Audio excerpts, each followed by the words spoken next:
கர்த்தருடைய பரிசுத்த நாமத்துக்கு மகிமை உண்டாகட்டும். இன்றைக்கு நாம் ஒரு மகிமையான சத்தியத்தை தியானம் செய்ய போகிறோம். என்ன கர்த்தராகிய இயேசு கிறிஸ்துவின் நாமத்தின் வல்லமையே என் ரட்சிப்பு.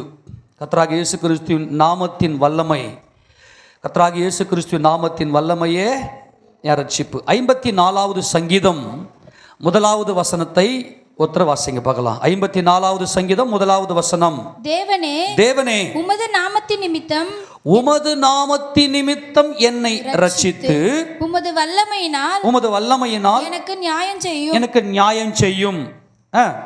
தேவனே தேவனே என் விண்ணப்பத்தை கேட்டு என் வாயின் வார்த்தைகளுக்கு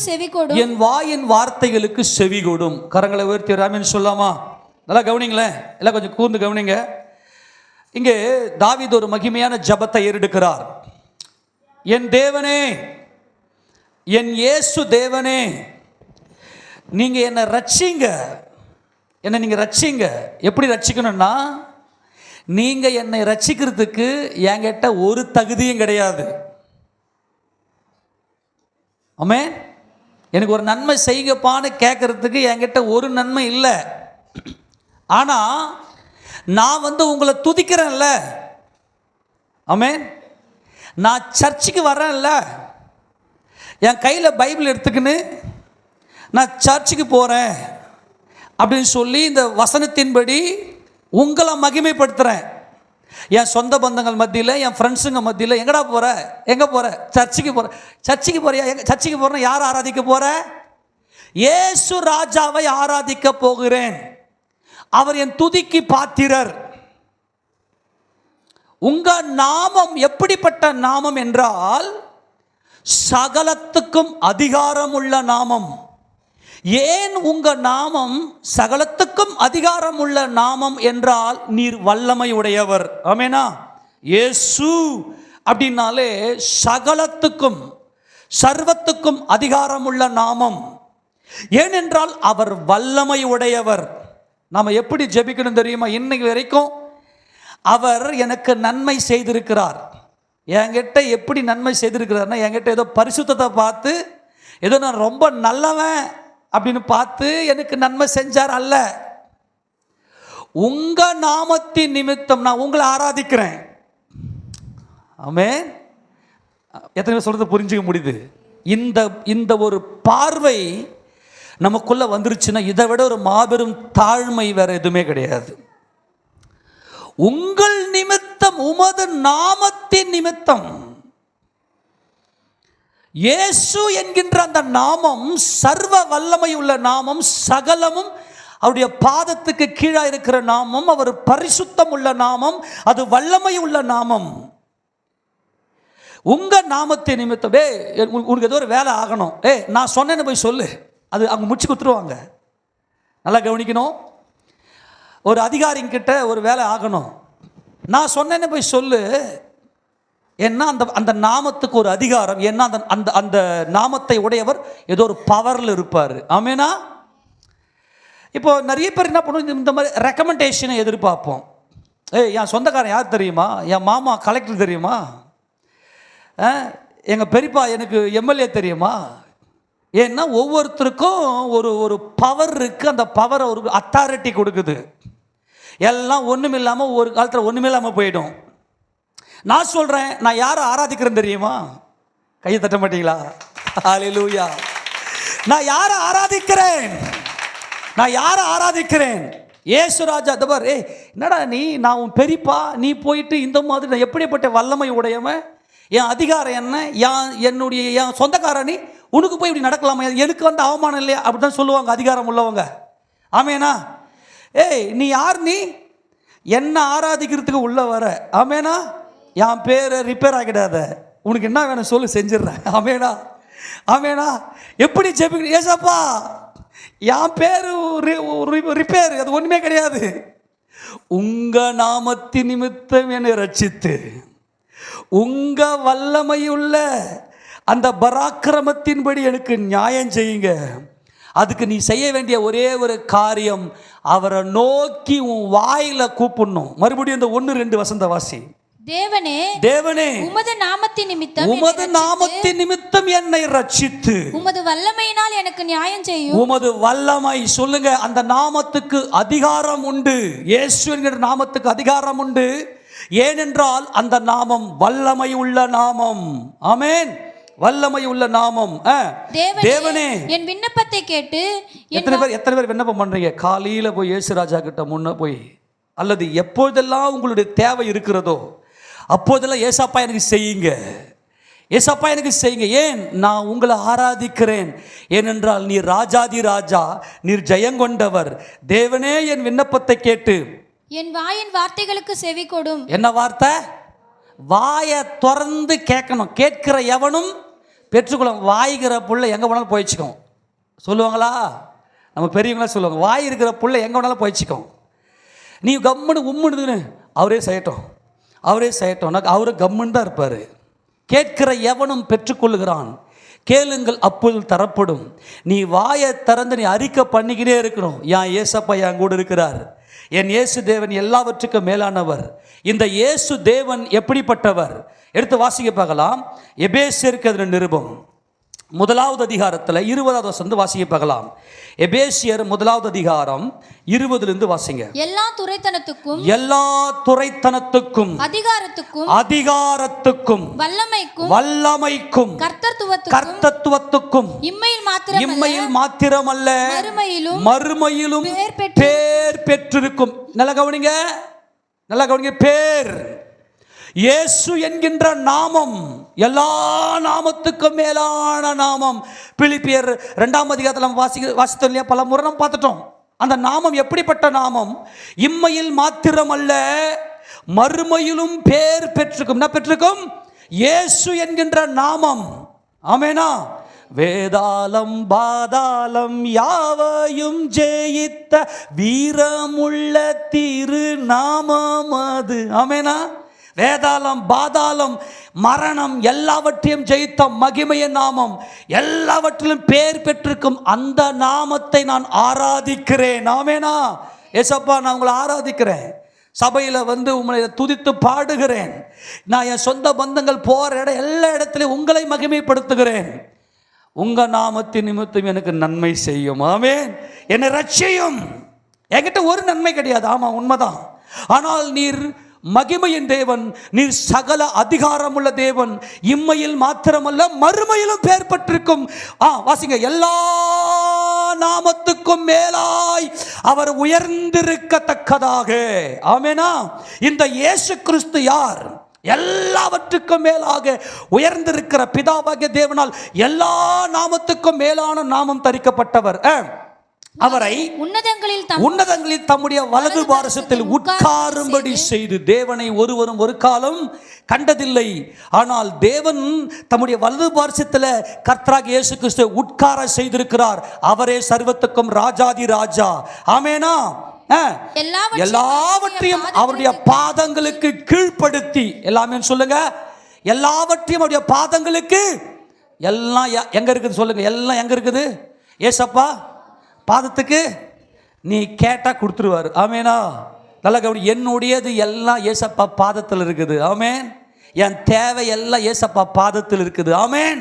சொல்லு. இப்போ சொல்லுங்க, எல்லாவற்றையும் அவருடைய பாதங்களுக்கு. உனக்கு என்ன தேவை? இப்ப உனக்கு என்ன தேவை? உன் சரீரத்தில் வியாதியா? கடன் பிரச்சனையா? குடும்பத்தில் என்ன சமாதானமா? ஃபர்ஸ்ட் நீ ரிலீஃப் ஆகு. எல்லாம் ஏசப்பா பாதத்தில் இருக்குது. நீ பண்ண வேண்டியதெல்லாம் அவருடைய ஜெயத்தை கொண்டாடு. பிதாவாகிய தேவனுடைய வலது பார்சத்தில் உட்கார்ந்திருக்கிறார். தேவன் எப்படி இருக்கிறார்? ஆவியா இருக்கிறார். ஆவியா இருக்கிற தேவனுடைய சிங்காசனத்துடைய வலது பார்சத்தில் நசரேயன், நாசரேத்து ஊரார். ஆமென். அவர் சிங்காசனத்தில் உட்கார்ந்திருக்கிறார்னா அவருடைய ஜெயம் என்ன? ஆமெனா? ஜெயம் கொடுக்கும். அப்படியே சபையில் வந்தது அவர் பேரை சொல்லி சொல்லி சொல்லி நீ கையை தட்டி உற்சாகமாக பாடி துதிச்சுட்டு நீ போய. அவர் பாதத்தில் இருக்கிறதுல அள்ளி அள்ளி கொடுக்க அவர் வல்லமையுடைய தேவன். ஆமேனா? எல்லாவற்றையும் அவருடைய பாதத்துக்கு கீழாக்கி, அதை என் நாமத்தில் எதை கேட்டாலும். இப்போ கவனிங்க. இப்போ இவ்வளோத்தையும் கீழ்ப்படுத்திட்டு பிதாவாகிய தேவன் அவருக்கு கொடுத்த ஒரு மாபெரும் எல்லாவற்றுக்கும் அவர் பாதத்துக்கு கீழ்ப்படுத்தினாரே. கவனி, எல்லாம் ஏசப்பா பாதத்துக்கு கீழ் இருக்குது. இதெல்லாம் தேவன் கிறிஸ்து இயேசுவுக்கு கொடுத்த மகிமை. ஆனா இந்த எல்லா மகிமையை விட ஒரு பெரிய மகிமை என்ன தெரியுமா? 23, எல்லாவற்றிற்கும் மேலாக இந்த ஜீவவாசல் ஜெப வீட்டுக்கு இயேசு ராஜா தலை. கையை தட்டி ஆமென், அல்லேலூயா. கர்த்தருடைய பரிசுத்தம். எல்லாவற்றுக்கும் மேலாக சபை தேவனுடையது. நல்லா கவனிங்க, கிறிஸ்து சபைக்கு எப்படி இருக்கிறாரா? தலை. வாசி, எல்லாவற்றையும் எல்லாவற்றாலும் நிரப்புகிறவருடைய நிறைவாகிய சரீரமாகிய சபைக்கு அவரை எல்லாவற்றுக்கும் மேலான தலையாக தந்தருளினார். ஆமென் சொல்லுங்க. இப்ப எல்லாம் ஒண்ணு கூடி இருக்கிறோமா? எல்லாம் கவனி. இப்ப இயேசு கிறிஸ்து யாருங்க? தேவன். தேவன் தலையாம். இப்போ ஒரு முழு சரீரம் இருக்குதுன்னா இந்த சரீரத்துக்கு தலை இருக்கணும். தலை ஏன்னா மூலத்தான் வந்து முழு சரீரத்தையும் இயக்கிறது. இப்போ இந்த தலைக்கு கீழே இருக்கிற அவயவயங்கள் கண்டிப்பாக வேணும். அப்போ இயேசு கிறிஸ்து தலை. நாம் எல்லாரும் உள்ள உட்காந்து ஒருத்தர் கிட்னி போல செயல்படுவாங்க, ஒருத்தர் ஹார்ட்டை போல செயல்படுவாங்க, ஒருத்தர் விரலை போல செயல்படுவாங்க, ஒருத்தர் நகத்தை போல செயல்படு. நம்ம எல்லாம் ஒரே சரீரம். ஆமேனா? அதுதான் சகோதர ஸ்நேகம் வேண்டும். ஆமேன் சொல்லுங்க. அதுக்கு தான் நமக்கு என்ன வேண்டும்? சகோதர ஸ்நேகம் வேண்டும். இப்ப நான் ஆராதிக்கிற என் தேவன் எப்படிப்பட்டவர் என்றால் அதிகாரம் உடையவர். சொல்லுங்க, அதிகாரம். ஏன்? அவருக்குள்ள என்ன இருக்கு? வல்லமை இருக்கிறது. அவருக்குள்ள என்ன இருக்கு? வல்லமை இருக்கிறது. அதனால நம்ம ஆண்டவர்கிட்ட வரும்போது, ஆண்டவரே நீரே சகலத்துக்கும் அதிகாரம் உடையது. பிலிப்பியர் நிருபம் அந்த வசனம் மட்டும் வாசிக்க பார்க்கலாம். 2ஆம் அதிகாரம், பிலிப்பியர் 2ஆம் அதிகாரம் 9வது வசனம் வாசி. ஆதலால் தேவன் எல்லாவற்றுக்கும் மேலாக அவரை உயர்த்தி, எல்லாவற்றுக்கும் மேலாக இயேசு ராஜாவை உயர்த்தி, இயேசுவின் நாமத்தில். எந்த நாமம்? சொல்லு, எந்த நாமம்? எந்த நாமம்? நீ இயேசுன்னு பேரை சொன்னாலே உன்னை தேவனுடைய கிருபை சூழ்ந்து கொள்ளும். ஆமேனா? இந்த பாருங்க, வேற எதுவுமே இல்லை. இயேசு. இயேசு எந்த இடத்துல வேணா யூஸ் பண்ணிக்க. நீ உனக்காகத்தான் கிறிஸ்து இயேசு இந்த பூமிக்கு வந்து எல்லாவற்றையும் செய்து முடித்துட்டு எல்லாம் ஒரு பாதத்தில் இருக்குது. நீ எங்க இருக்க சொல்லுங்க? எல்லாம் கவனிங்களே, எல்லாம் ஏசப்பாவும் இல்லை, எல்லாம் ஏசப்பாவுடைய பாதத்தின் கீழ் இருக்குது. நீ எங்க இருக்கிற சொல்லுங்க? நீங்க எங்க இருக்கிறீங்க? பட்டன் சொல்லுங்க, நீங்க எங்க இருக்கிறீங்க? நாம் எங்க இருக்கிறோம் தெரியுமா? இப்ப இயேசு கிறிஸ்துவினுடைய இருதயத்துக்குள்ள இருக்கிறோம். ஆமென் சொல்லுங்க பார்க்கலாம். இயேசு கிறிஸ்துவினுடைய இருதயத்தில் நம்மை சுமந்து எனக்காக அவர் உயிரையே கொடுத்திருக்கிறாருன்னா அவர் உயிரில் நான் இருக்கிறேன். ஆமேனா? கவனி, நீ நானும் சாதாரண ஆள் இல்லை. இந்த சத்தியமெல்லாம் தெரியாததுனால என்ன போய் ஆண்டவர் இப்படி நேசிப்பாரா? அதை பாருங்க, நீங்கள் என்னிலும் நான் பிதாவிலும் இருக்கிறதை நீங்கள் அந்நாளில் அறிந்து கொள்வீர்கள். நான் இப்போ அந்த சப்ஜெக்ட் நான் போகலை, நல்லா மைண்டில் வச்சுக்கணும். நீங்கள் என்னிலும் நான் உங்களிலும் நான் பிதாவிலும் இருக்கிறதை, உங்களுடைய ஜீவன் கிறிஸ்துவுக்குள் பிதாவாகிய தேவனுக்குள் மறைந்திருக்கிறது. நல்லா கவனி, எல்லா சகலமும் ஏசப்பா பாதத்தில் இருக்குது. நீங்களும் நானும் ஏசப்பா இருதயத்தில் இருக்கிறோம். நமக்கு எவ்வளவு சந்தோஷமா தேவனை ஆராதிக்கணும் தெரியுமா? அழிஞ்சு போற பொருளுக்காக உட்காந்து மூக்கால ஒழுகின்னு அழறோம். ஆண்டவரே எனக்கு இது இல்லை, அவருடைய பாதத்தின் கீழே இருக்குது எல்லாமே. ஆனால் இன்னைக்கு நம்ம என்ன செய்யணும்னா, அவருடைய அதிகாரமுள்ள நாமத்தை பயன்படுத்தி கிறிஸ்து இயேசுவை நம்முடைய இருதயத்தில் தரித்து கொள்ள வேண்டும். உங்கள் இருதயத்தில் அவரை தரித்து கொண்டீர்களே, அந்த வல்லமை உள்ள நாமம், அந்த அதிகாரமுள்ள நாமத்தை நாம் சரியாக பயன்படுத்த வேண்டும். அவரே எல்லாவற்றுக்கும் மேலாக அவர் தான் தலைவர். ஆமேனா? எங்க தலைவர் எனக்கு சொந்தக்காரர் தெரியுமா? எங்கள் தலைவர் எனக்கு தெரியுமா? கவுன்சிலர் எனக்கு தெரியுமா? எனக்கு மாவட்ட கவுன்சிலர் தெரியுமா? எனக்கு எம்எல்ஏ தெரியும், எனக்கு எம்பிஏ தெரியும், எனக்கு அந்த லாயரை தெரியும், அந்த ஜட்ஜி எனக்கு தெரியும், சிஎம்ஏ எனக்கு தெரியுமா? என்ன பண்ண பாரு தெரிஞ்சு. ஆனால் எனக்கு இயேசுவை தெரியுமா? ஆமேனா? ஆமேனா? அவர் யார்? அவர் அவர் யார்? அவரு சகல பரிபூரணமும் கிறிஸ்துவுக்குள்ளே வாசமாய் இருக்கிறது. தேவத்துவத்தின் பரிபூரணம் எல்லாம் சரீர பிரகாரமாக கிறிஸ்து இயேசுவுக்குள்ளாக வாசமாய் இருக்கிறது. இவரே தேவனால் ஏற்படுத்தப்பட்ட நியாயாதிபதி, அதிபதி, தலைவர் எல்லாமே. எடுத்து வாசிக்க பார்க்கலாம் ஒரு வசனத்தை. ஏசாயா தீர்க்கதரிசியின் புத்தகம் 55வது அதிகாரம். ஏசாயா தீர்க்கதரிசியின் புத்தகம் 55வது அதிகாரம். அதில் 3-4 வசனத்தை வாசிங்க. உங்கள் செவியை சாய்த்து என்னிடத்தில் வாருங்கள், கேளுங்கள். அப்பொழுது எல்லாம் சொல்லுங்க, கேளுங்கள். எல்லாம் சொல்லு. வாயை திறந்து, நீ வாயை திறந்து கேட்டு என்ன கொடுக்கலையா? இல்லைங்க பிரதர், கேட்டு நான் ஜெபம் பண்ணேன். சில பேர் சொல்லுவாங்க, நான் ஜெபம் பண்ணனே எனக்கு நடக்கலையே. இப்போ அதுக்கு தான் வரேன். இப்போ ஏன் நடக்கலைன்னு வாயை திறந்து கேளுங்க. நல்ல அதிகாரத்தோட, அந்த ஒரு நம்பிக்கையோட. அப்பா இந்த பாரு, நீங்கள் என்ன நீங்கள் பார்த்தீங்கன்னா, நீங்கள் என்னுடைய நடவடிக்கையை நீங்கள் பார்த்தீங்கன்னா, நீங்கள் 1000 கேள்வி கேட்டிங்கன்னா என்னால் ஒரு கேள்வி கூட பதில் சொல்ல முடியாது. ஆனால் என் உயிரில் நீங்கள் கலந்துருக்கிறீங்க. நான் உங்களை துதிப்பேன். நீங்கள் ராஜாதி ராஜா, வேறு ஒன்றும் இல்லை. நீங்கள் ஜெயங்கொண்டவர். நான் உங்களை ஸ்தோத்திரத்தை துதிப்பேன். என் மனசார நான் துதிப்பேன். எனக்கு நன்மை செய்யுங்க. நான் உங்களை மனசார நான் துதிக்கிறேன் ஆண்டவரே. என்ன எனக்கு நன்மை செய்ய உங்களால் மட்டும்தான் கூடும் ஆண்டவரே. ஆமேனா? அப்போ கேளுங்கள், அப்பொழுது உங்கள் ஆத்துமா பிழைக்கும். அப்போது உங்கள் ஆத்துமா பிழைக்கும். உங்கள் ஆத்துமா ஏன்னா நம்முடைய ஆத்மா சோர்ந்து போயிடக்கூடாது. அந்த ஆத்மாவில் தேவன் வாசம் பண்ண விரும்புகிறார். தாவீதுக்கு அருளின நிச்சயமான கிருபைகளை உங்களுக்கு நித்திய உடன்படிக்கையாக ஏற்படுத்துவேன். நல்லா கவனிங்க. தாவீதுடைய சிங்காசனத்தில் அதுதான் இஸ்ரவேல் இன்னைக்கு யுத்தம் பண்ணி கொண்டிருக்கிறது. தாவீதுடைய சிங்காசனத்தில் எருசலேமில் ராஜாதி ராஜாவாக இன்னும் 7 வருஷத்தில் இயேசு கிறிஸ்து வந்து உட்கார்ந்து தம்முடைய ஜனங்களை நீதியோடு ஆட்சி செய்ய போகிறார். ஒருத்தன் ஒரு சின்ன பிரச்சனையை நினைச்ச உடனே ஏசப்பா அவன் பக்கத்தில் போய் விசாரித்து அவனை ஆதரிக்க போகிறார். தாவீதுக்கு அருளின நிச்சயமான கிருபைகளை நித்திய உடன்படிக்கையாக உங்களுக்கு ஏற்படுத்துவேன். இதோ behold, அவரை ஜனக்கூட்டங்களுக்கு சாட்சி. வாசி வசனம். இதோ அவரை ஜனக்கூட்டங்களுக்கு சாட்சியாகவும் ஜனங்களுக்கு தலைவராகவும் அதிபதியாகவும் ஏற்படுத்தினேன். இப்போ என் தலைவர் யாரு?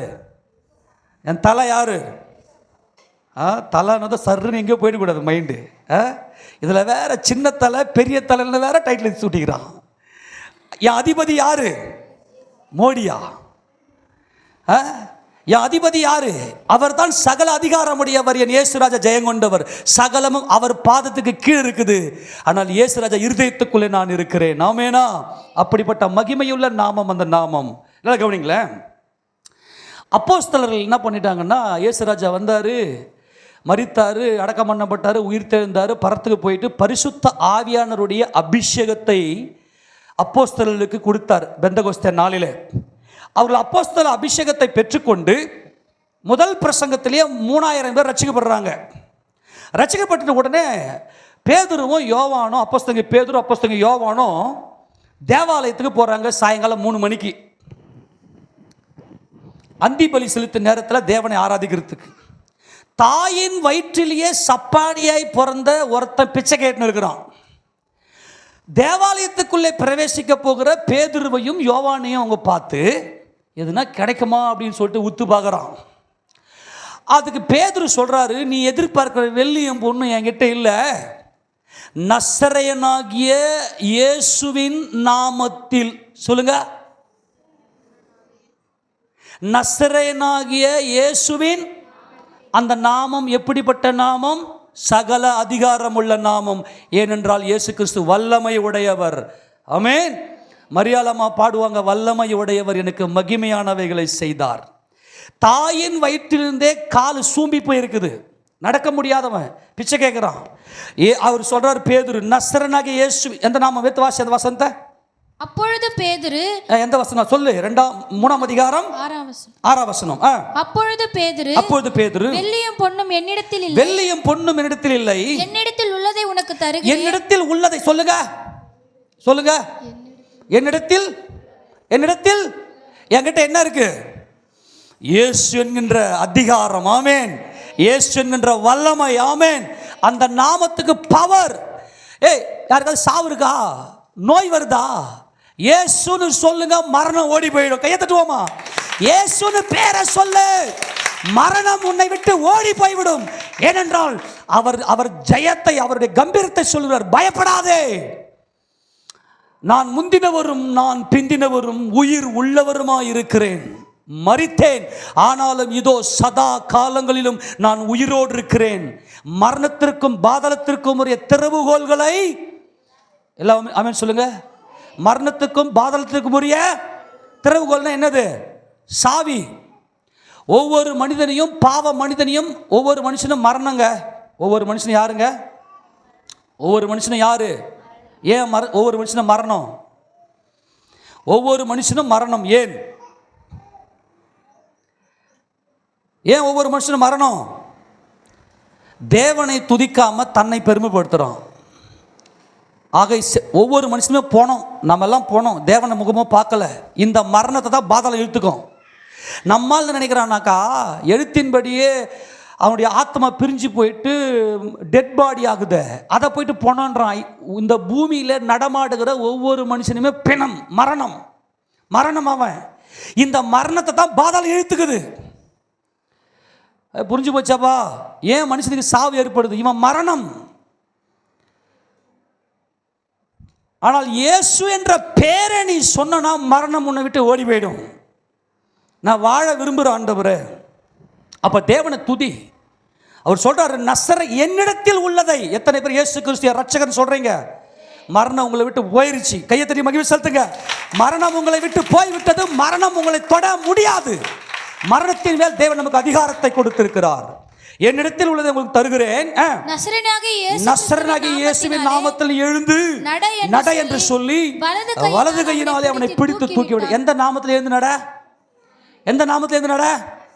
நசரேனாகிய இயேசுவின் நாமத்தில் எழுந்து நடன்னா எப்படிங்க அவனுக்கு ஸ்ட்ரென்த் வரும் காலுக்கு? தாயின் வயிற்றிலிருந்தே அவன் சப்பனியா பிறந்தானே.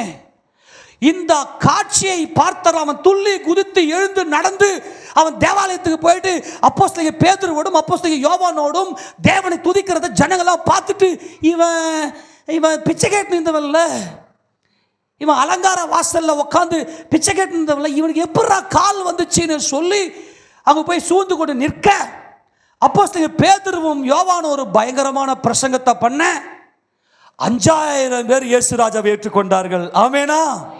5000 பேர் இயேசு கிறிஸ்து ஏற்றுக்கொண்டோம். உடனே ஆலோசனை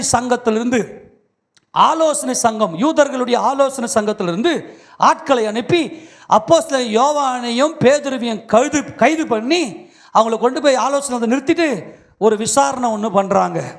ஏன்னா இவங்களுக்கு என்ன பயம்னா, இந்த ஆலோசனை சங்கம்தான் இந்த நசரேனாகிய இயேசுவை மரண தண்டனை கைதியாக இவர் சிலுவையில் மரித்தே ஆக வேண்டும் என்று தீர்ப்பு எழுதினார்கள். அந்த நாமத்தில் அற்புதங்கள் அதிசயங்கள் நடந்தது என்ற காட்சியை கேட்டதும் அவன் வயிற்றுல புளிய கரைக்குது. இவங்க 2 பேரும் நிறுத்தி ஒரு கேள்வி ஒன்று கேட்பாங்க பாருங்க. ஏய், இது ஏதோ ஒரு ஹாஸ்பிட்டலுக்கு போயிட்டு நல்லா வர காரியம் கிடையாது. இல்லை ஏதோ ஒரு பவரில் இருக்கிற கலெக்டரோ இல்லை ஒரு எம்பியோ இல்லை மத்தாலோ பண்ணுறது இல்லை. ஆனால் ஏதோ ஒரு நாமம் இருக்கிறது, ஏதோ ஒரு பவர் இருக்குது, ஏதோ ஒரு அதிகாரம் இருக்கிறது. நீங்கள் எந்த அதிகாரத்தில் எந்த வல்லமையில் செய்கிறீங்க? 4ஆம் அதிகாரத்தில் அவங்கள அரெஸ்ட் பண்ணிட்டு ஒரு கேள்வி கேட்பாங்க பாருங்க. 4ஆம் வசனம் வாசிங்க பார்க்கலாம். வசனத்தை கேட்டவர்களில் அநேகர் விசுவாசித்தார்கள். அவர்கள் தொகை ஏறக்குறைய 5000 இருந்தது. எவ்வளவு பேர் ரட்சிக்கப்பட்டாங்க? 5000 பேர் ரட்சிக்கப்பட்டாங்க. எதுல? இந்த தாயின் வயிற்றிலிருந்து சப்பானியா பிறந்தவன் எழுந்து நின்று நடந்து துதிச்சு குச்சி ஓடுறான். இதை கண்ட அத்தனை பேரும் ரட்சிக்கப்பட்டு அந்த அதிகாரம் உள்ள இயேசுவின் நாமத்தை ஏற்றுக்கொண்டார்கள். ஏற்றுக்கொண்டதும் மறுநாள் ஜனங்களுடைய அதிபதிகளும் மூப்பரும் வேதபாரகரும் பிரதான ஆசாரியர்கள் அன்னாவும் காய்பாவும் யோவானும் அலெக்சந்தரும் பிரதான ஆசாரியருடைய குடும்பத்தார் யாவரும் எருசலேமிலே கூட்டம் கூடி அவர்களை நடுவே நிறுத்தி, நல்லா கவனிக்கணும், யாரை நடுவே நிறுத்தி? அப்போஸ்தலர்களை நடுவே நிறுத்தி, நீங்கள் எந்த வல்லமையினாலே, நல்லா கவனி, நீங்க எந்த வல்லமையினாலே எந்த எந்த நாமத்தினாலே இதை செய்தீர்கள் என்று கேட்டார்கள். எல்லாரும் சொல்லுங்க, எந்த நாமம், அந்த எந்த அதிகாரம், எந்த பவர், எந்த வல்லமை, இயேசு என்கின்ற வல்லமைக்கு முன்பதாக ஒரே ஒரு வல்லமை கூட உனக்கு முன்ன நிற்க முடியாது. ஏதோ ஒரு பவர் இவனை சூம்பி போன இவனுடைய காலை இவனை நடக்க செய்திருக்கிறது. என்னடா பவர் அது? உங்களுக்குள்ள என்னடா பவர் இருக்கு? அவங்க தெளிவா சொல்றாங்க. ஒரு வசனம், 12 வசனம், 4:12,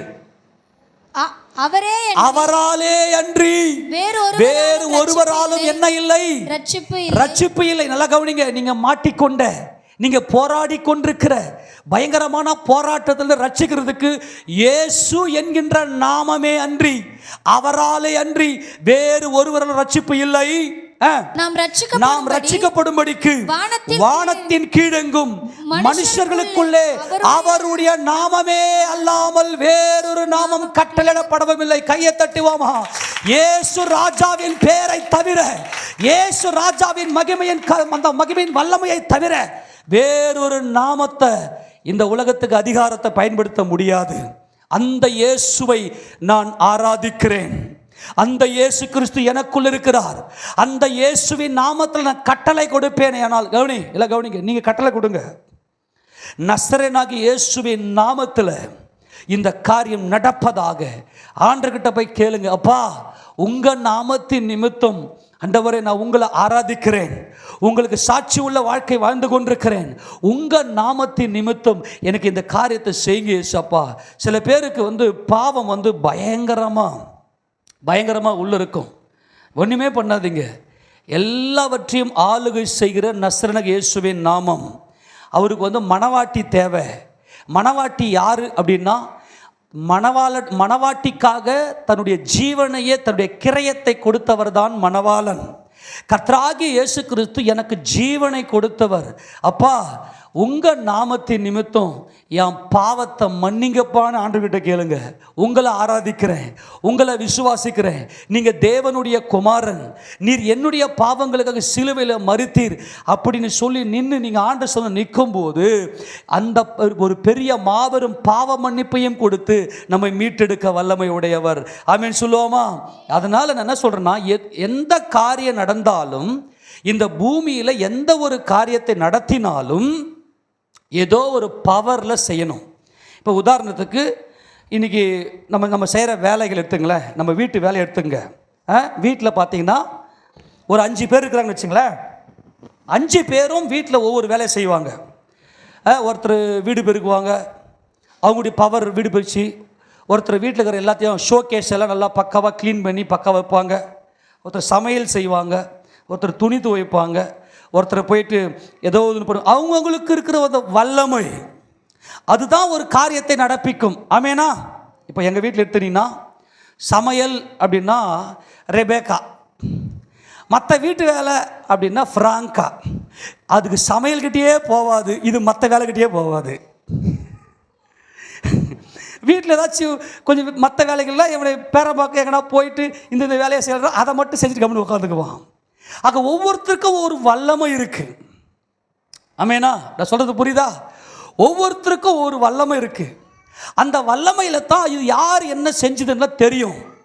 அப்படியானால் இந்த அற்புதம் என் வாழ்க்கையில ஒரு அதிசயம், என் வாழ்க்கையில ஒரு பயங்கரமான இயற்கைக்கு அப்பாற்பட்ட காரியம் நடக்குதுன்னா எனக்குள்ள ஏதோ ஒரு பவர் இருக்கு. நான் நிர்மூலமாகாதிருப்பதே ஒரு பவர். ஆமென். அந்த வல்லமை இயேசு. அல்லேலூயா. அந்த வல்லமை இயேசு ராஜாவுடைய மகிமை. இப்போ நீங்கள் ஆண்டவர்கிட்ட நெருங்குறீங்க அப்படின்னு வச்சுங்களேன், அந்த நேரத்தில் உங்களுக்குள்ள பாவம் இருக்குன்னு வச்சுங்களேன். அப்பா, நான் உங்களை ஆராதிக்கிறேன், நீங்கள் எனக்காகத்தான் ஜீவனை கொடுத்துருக்கிறீங்க, உங்கள் நாமத்தின் நிமித்தம் என் அக்கிரமத்தை மன்னிங்க. எடுத்து வாசிங்க போகலாம். சங்கீதம் 25:11 வாசிங்க பார்க்கலாம். சங்கீதம் 25:11. கர்த்தாவே, என் அக்கிரமம் பெரிது, உம்முடைய நாமத்தின் நிமித்தம் அதை மன்னித்தருளும். யார் நாமத்தின் நிமித்தம்? பாருங்க, அப்படியே நீங்க செஞ்ச பாவத்தெல்லாம் அப்படியே கண் முன்னாடியே கொண்டு வாங்க. கண்முடி கொண்டு வந்து, அப்பா, நான் இந்த பாவத்தெல்லாம் நான் செஞ்சிருக்கிறேன், ஆனால் நீர் என்றென்றைக்கும் ராஜாதி ராஜா. ஆமென். எல்லாமே சொல்லுங்க. தேவனால் ஏற்படுத்தப்பட்ட ராஜாதி ராஜா நீரே. உங்களை மகிமைப்படுத்துறது நான் இருக்கிறேன். உங்கள் சமூகத்தில் உங்கள் ராஜ்யத்துக்குள்ளே நான் வரணும்னா உங்கள் நாமத்தின் நிமித்தம் என் பாவத்தை மன்னிங்க. எத்தனை பேர் இன்றைக்கி அந்த அதிகாரமுள்ள நாமத்தை பயன்படுத்துகிறோம்? என்னை உயிர்ப்பியும் ஆண்டவரே, என்னை விடுவியும் ஆண்டவரே. 31ஆம் சங்கீதம் 3ஆம் வசனம் வாசிங்க. என் கண்மலையும் என் கோட்டையும் நீரே, என் கோட்டையும் நீரே, உமது நாமத்தின் நிமித்தம் ஆண்டவரே, உமது நாமத்தின் நிமித்தம் நீர் அதிகாரம் உடையவர். உமது நாமத்தின் நிமித்தம் எனக்கு வழிகாட்டி என்னை நடத்தி அருளும். ஒவ்வொரு நாளும் எனக்கு நீங்க வழிகாட்டுங்கப்பா. நான் உனக்கு போதித்து நீ நடக்க வேண்டிய வழியை நான் உனக்கு காட்டுவேன். உன்மேல் என் கண் வைத்து உனக்கு ஆலோசனை சொல்லுவேன். அப்ப என்ன செய்யணும்? ஒவ்வொரு நாளும் தேவ சமூகத்துக்கு போயிட்டு என் இயேசு ராஜாவை நான் அறிந்திருக்கிறேன், எனக்கு ஒரு கேடும் வராது, என்னை ஜெயத்தின் பாதையில் என்னை வெற்றியின் பாதையில் கொண்டு போகிறவர் அப்படின்னு சொல்லி சபையில் எத்தனை பேர் சந்தோஷமாக இருக்கிறீங்க? இல்லை கவனிங்க. அண்ட சராசரங்களையும் சிருஷ்டித்த சர்வ வல்லமை உள்ளவராக என் ஆண்டவராக இயேசு கிறிஸ்துவை நான் ஆராதிக்கிறேன். எனக்கு ஒரு கேடும் வராது. ஏன்னா சகலமும் அவர் பாதத்தின் கீழ் இருக்குது. எல்லா பாவ சாப அக்கிரமம் எல்லாம் சிலுவையில் சுமந்து தீர்த்து முடிச்சிட்டார். சில பேருக்கு என்ன வந்துடும்னா, ஏதாவது ஒரு சின்ன பிரச்சனை ஆயிடுச்சுன்னு நான் எதனா பாவம் பண்ணிட்டேன்னா நான் மறுபடியும் சொல்லிக்கினே இருக்கிறது அதுதான். நீ நல்லா இருந்தபோது நல்லா இருந்திய, சந்தோஷமாக இருந்திய, அப்போ நீ என்ன நன்மை செஞ்சாப்ப? நம்மக்கிட்ட ஒரு நன்மையும் கிடையாது. ஆனால் நம்ம மேலே வச்சார் அவருடைய இரக்கம், அது அளவிட முடியாதது. இப்போ நம்ம எல்லாம் சர்ச்சில் இருக்கிறோம். கவனிங்க. இப்போ சர்ச்சில் இருக்கிறோம், நல்லா கவனிங்க, ரொம்ப முக்கியமானது. இப்போ சர்ச்சில் இருக்கிறோம். சர்ச்சில் இருக்கக்கூடிய நாம, ஆண்டவரே நீ தான் என் கண்மலை, என் கோட்டை, நீங்கள் தான் என்னை டெய்லி நீங்கள் தான் நடத்தணும் ஆண்டவரேன்னு சொல்லிட்டு அவர் பிடிச்சின்னு கம்முன்னு போயினே இருக்கணும். ஆனால் இன்றைக்கி அந்த விசுவாசம் கிடையாது. இன்றைக்கி நம்ம ஆட்களுக்கு என்ன பண்ணுறோம்? ஒரு சின்ன பிரச்சனைனாவே அப்படி ஆடி போயிடுறோம். ஏசப்பா என்னை கைவிட்டாரா? என்றென்றைக்கும் அவர் கைவிடாத தேவன். ஆமென். நான் மாறாதவர், அதனால் நீங்கள் நிர்மூலமாகவில்லை என்று கர்த்தர் சொல்றார். உன்னை ஒரு முறை அழைச்சிட்டாருன்னா உன்னை ஒவ்வொரு நாளும் தேற்றி நீ எவ்வளவு துன்பத்தின் பாதையில் அல்லது தேவனையே துக்கப்படுத்தி நீ தூரம் போயிருந்தாலும் உன்னை ஆதரித்து உன்னை விடுவிக்கிற ஒரு நல்ல தேவனாக இருக்கிறார். எல்லாரும் ஆமென் சொல்லுவோமா? ரொம்ப முக்கியமானது. சர்ச்சுக்குள்ளே இருக்கிற நான் ஆராதிக்கிற என் ஆண்டவர் சர்வ வல்லவர், என் இயேசு கிறிஸ்து சகல அதிகாரம் உடையவர், எனக்குரிய எல்லாமே அவருடைய பாதத்தின் கீழ் இருக்கிறது. எனக்கு தேவை அவரை துதிக்கிற துதி மட்டுமே. அவர் ஒரு வார்த்தை சொன்னார்னா என் வாழ்க்கை மாறிடும் என்கின்ற விசுவாசம் நமக்குள்ள வேண்டும். நல்லா கவனிங்களேன். இயேசு ராஜா ஊழியம் செய்த நாட்களில், அதுதான் ஊழியத்துடைய ஆரம்ப காலம், ஏறக்குறைய ஆரம்ப காலம். அந்த ஆரம்ப காலத்தில் ஆண்டவர் கலிலேயா பக்கம் தான் அதிகமாக ஊழியம் செய்தார். யூதேயாவில் அவருடைய கடைசி நாட்களில் ஊழியம் செய்தார். அதுக்கப்புறம் ஆரம்பத்தில் ஒரு முறை யூதேயாவுக்கு போய் வந்திருப்பார். அப்போது நடந்த ஒரு சம்பவம் என்னென்னா, இயேசு ராஜா கப்பர்நகூமுக்கு வருவார். இப்போ ஊழியம் செய்வது அதிகமாய் கப்பர்நகூமில் அவர் தங்கியிருந்து ஊழியம் செய்தார்.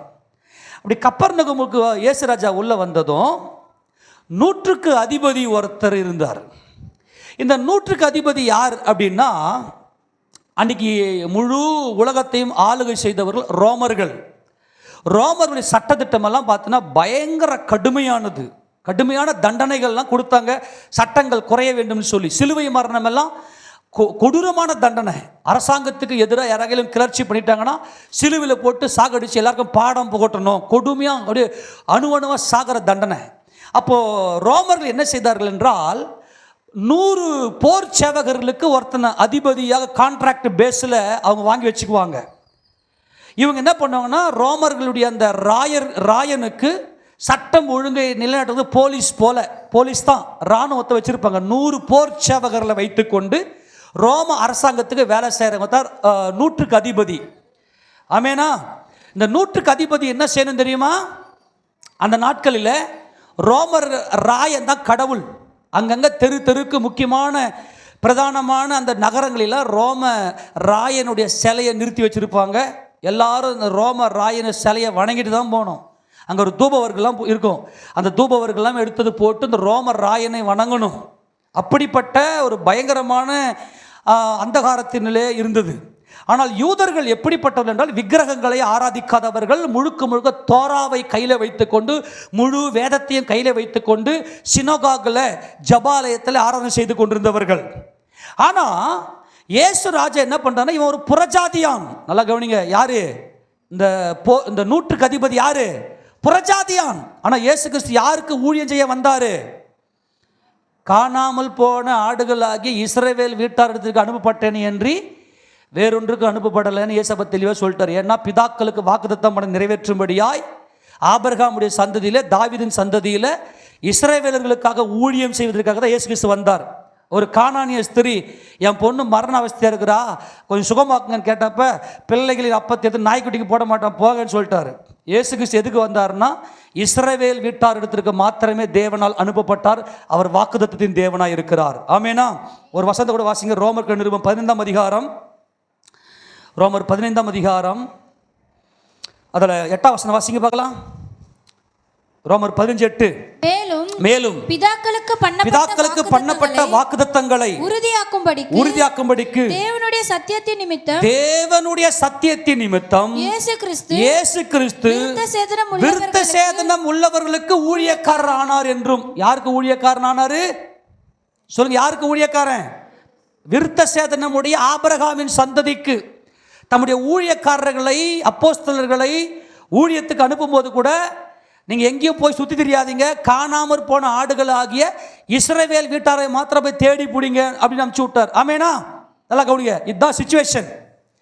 இயேசு கிறிஸ்து ஊர் ஊராக, பட்டணமாக தேடி திரிந்து இஸ்ரவேலர்களுக்கு ராஜ்யத்தின் சுவிசேஷத்தை அறிவித்துக் கொண்டிருக்கிறார். பயங்கரமான அற்புதங்களை செய்து கொண்டிருக்கிறார். இப்போ இந்த நூற்றுக்கு அதிபதியினுடைய ஒரு நல்ல முக்கியமான ஒரு வேலைக்காரன், அன்புக்குரிய ஒரு வேலைக்காரன் திமிர்வாதமாக இருக்கிறான். என்ன வாதம்? திமிர்வாதம்னா பேரலைஸ் ஆகிட்டு, வாயெல்லாம் கோணைக்குன்னு, கையெல்லாம் விழுந்து போயிட்டு, கால் விழுந்து போயிட்டு, அப்படியே எப்படி இருக்கும், அப்படியே வாயிலேருந்து அப்படியே எச்சில் வழிஞ்சிக்குன்னு, அப்படியே சாப்பிட முடியாமல் மெல்ல, ஏன்னா வாயெல்லாம் கோணிக்குச்சுன்னா மெல்ல முடியாது, கொஞ்சம் கொஞ்சமாக உயிர் போகும், எல்லாம் அங்கேயே தான் நடக்கும். இவனுக்கு திமிர்வாதம் என்று மத்தேயு சொல்லுகிறார். அவன் இப்போ கொஞ்சம் கொஞ்சமாக செத்துக்குன்னு இருக்கிறான். நல்லா கவனிக்கணும், கொஞ்சம் கொஞ்சமாக செத்துக்குன்னு இருக்கிறான். இந்த நூற்றுக்கு அதிபதி என்ன செய்கிறார் அப்படின்னா, இஸ்ரவேலுடைய மூப்பர்களை அழைக்கிறார்.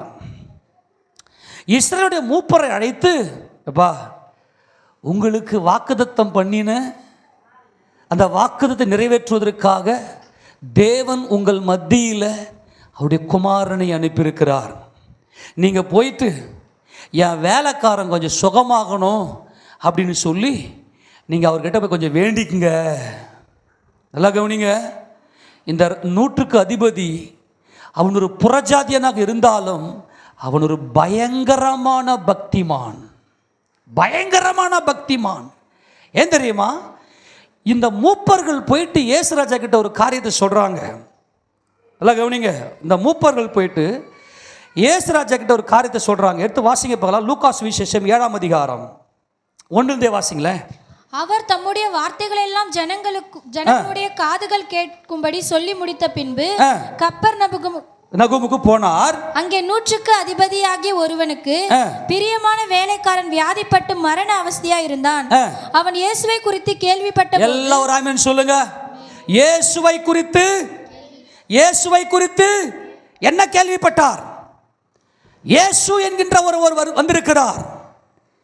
அவர்கிட்ட வந்தா பேய் ஓடுது, பிசாசு நடுங்குது, மரித்தோர் எழுந்திருக்கிறார்கள், குஷ்டரோகிகள் சொஸ்தமாகிறார்கள், எல்லாருடைய வேதனையும் நீங்குகிறது, அவரிலிருந்து வல்லமை புறப்படுகிறது, அவர் அதிகாரமுடையவராய் உபதேசிக்கிறார், சகல அதிகாரமும் அவரிடத்தில் இருக்கிறது என்கின்ற சத்தியத்தை இந்த நூற்றுக்கு அதிபதி கேள்விப்படுகிறார்.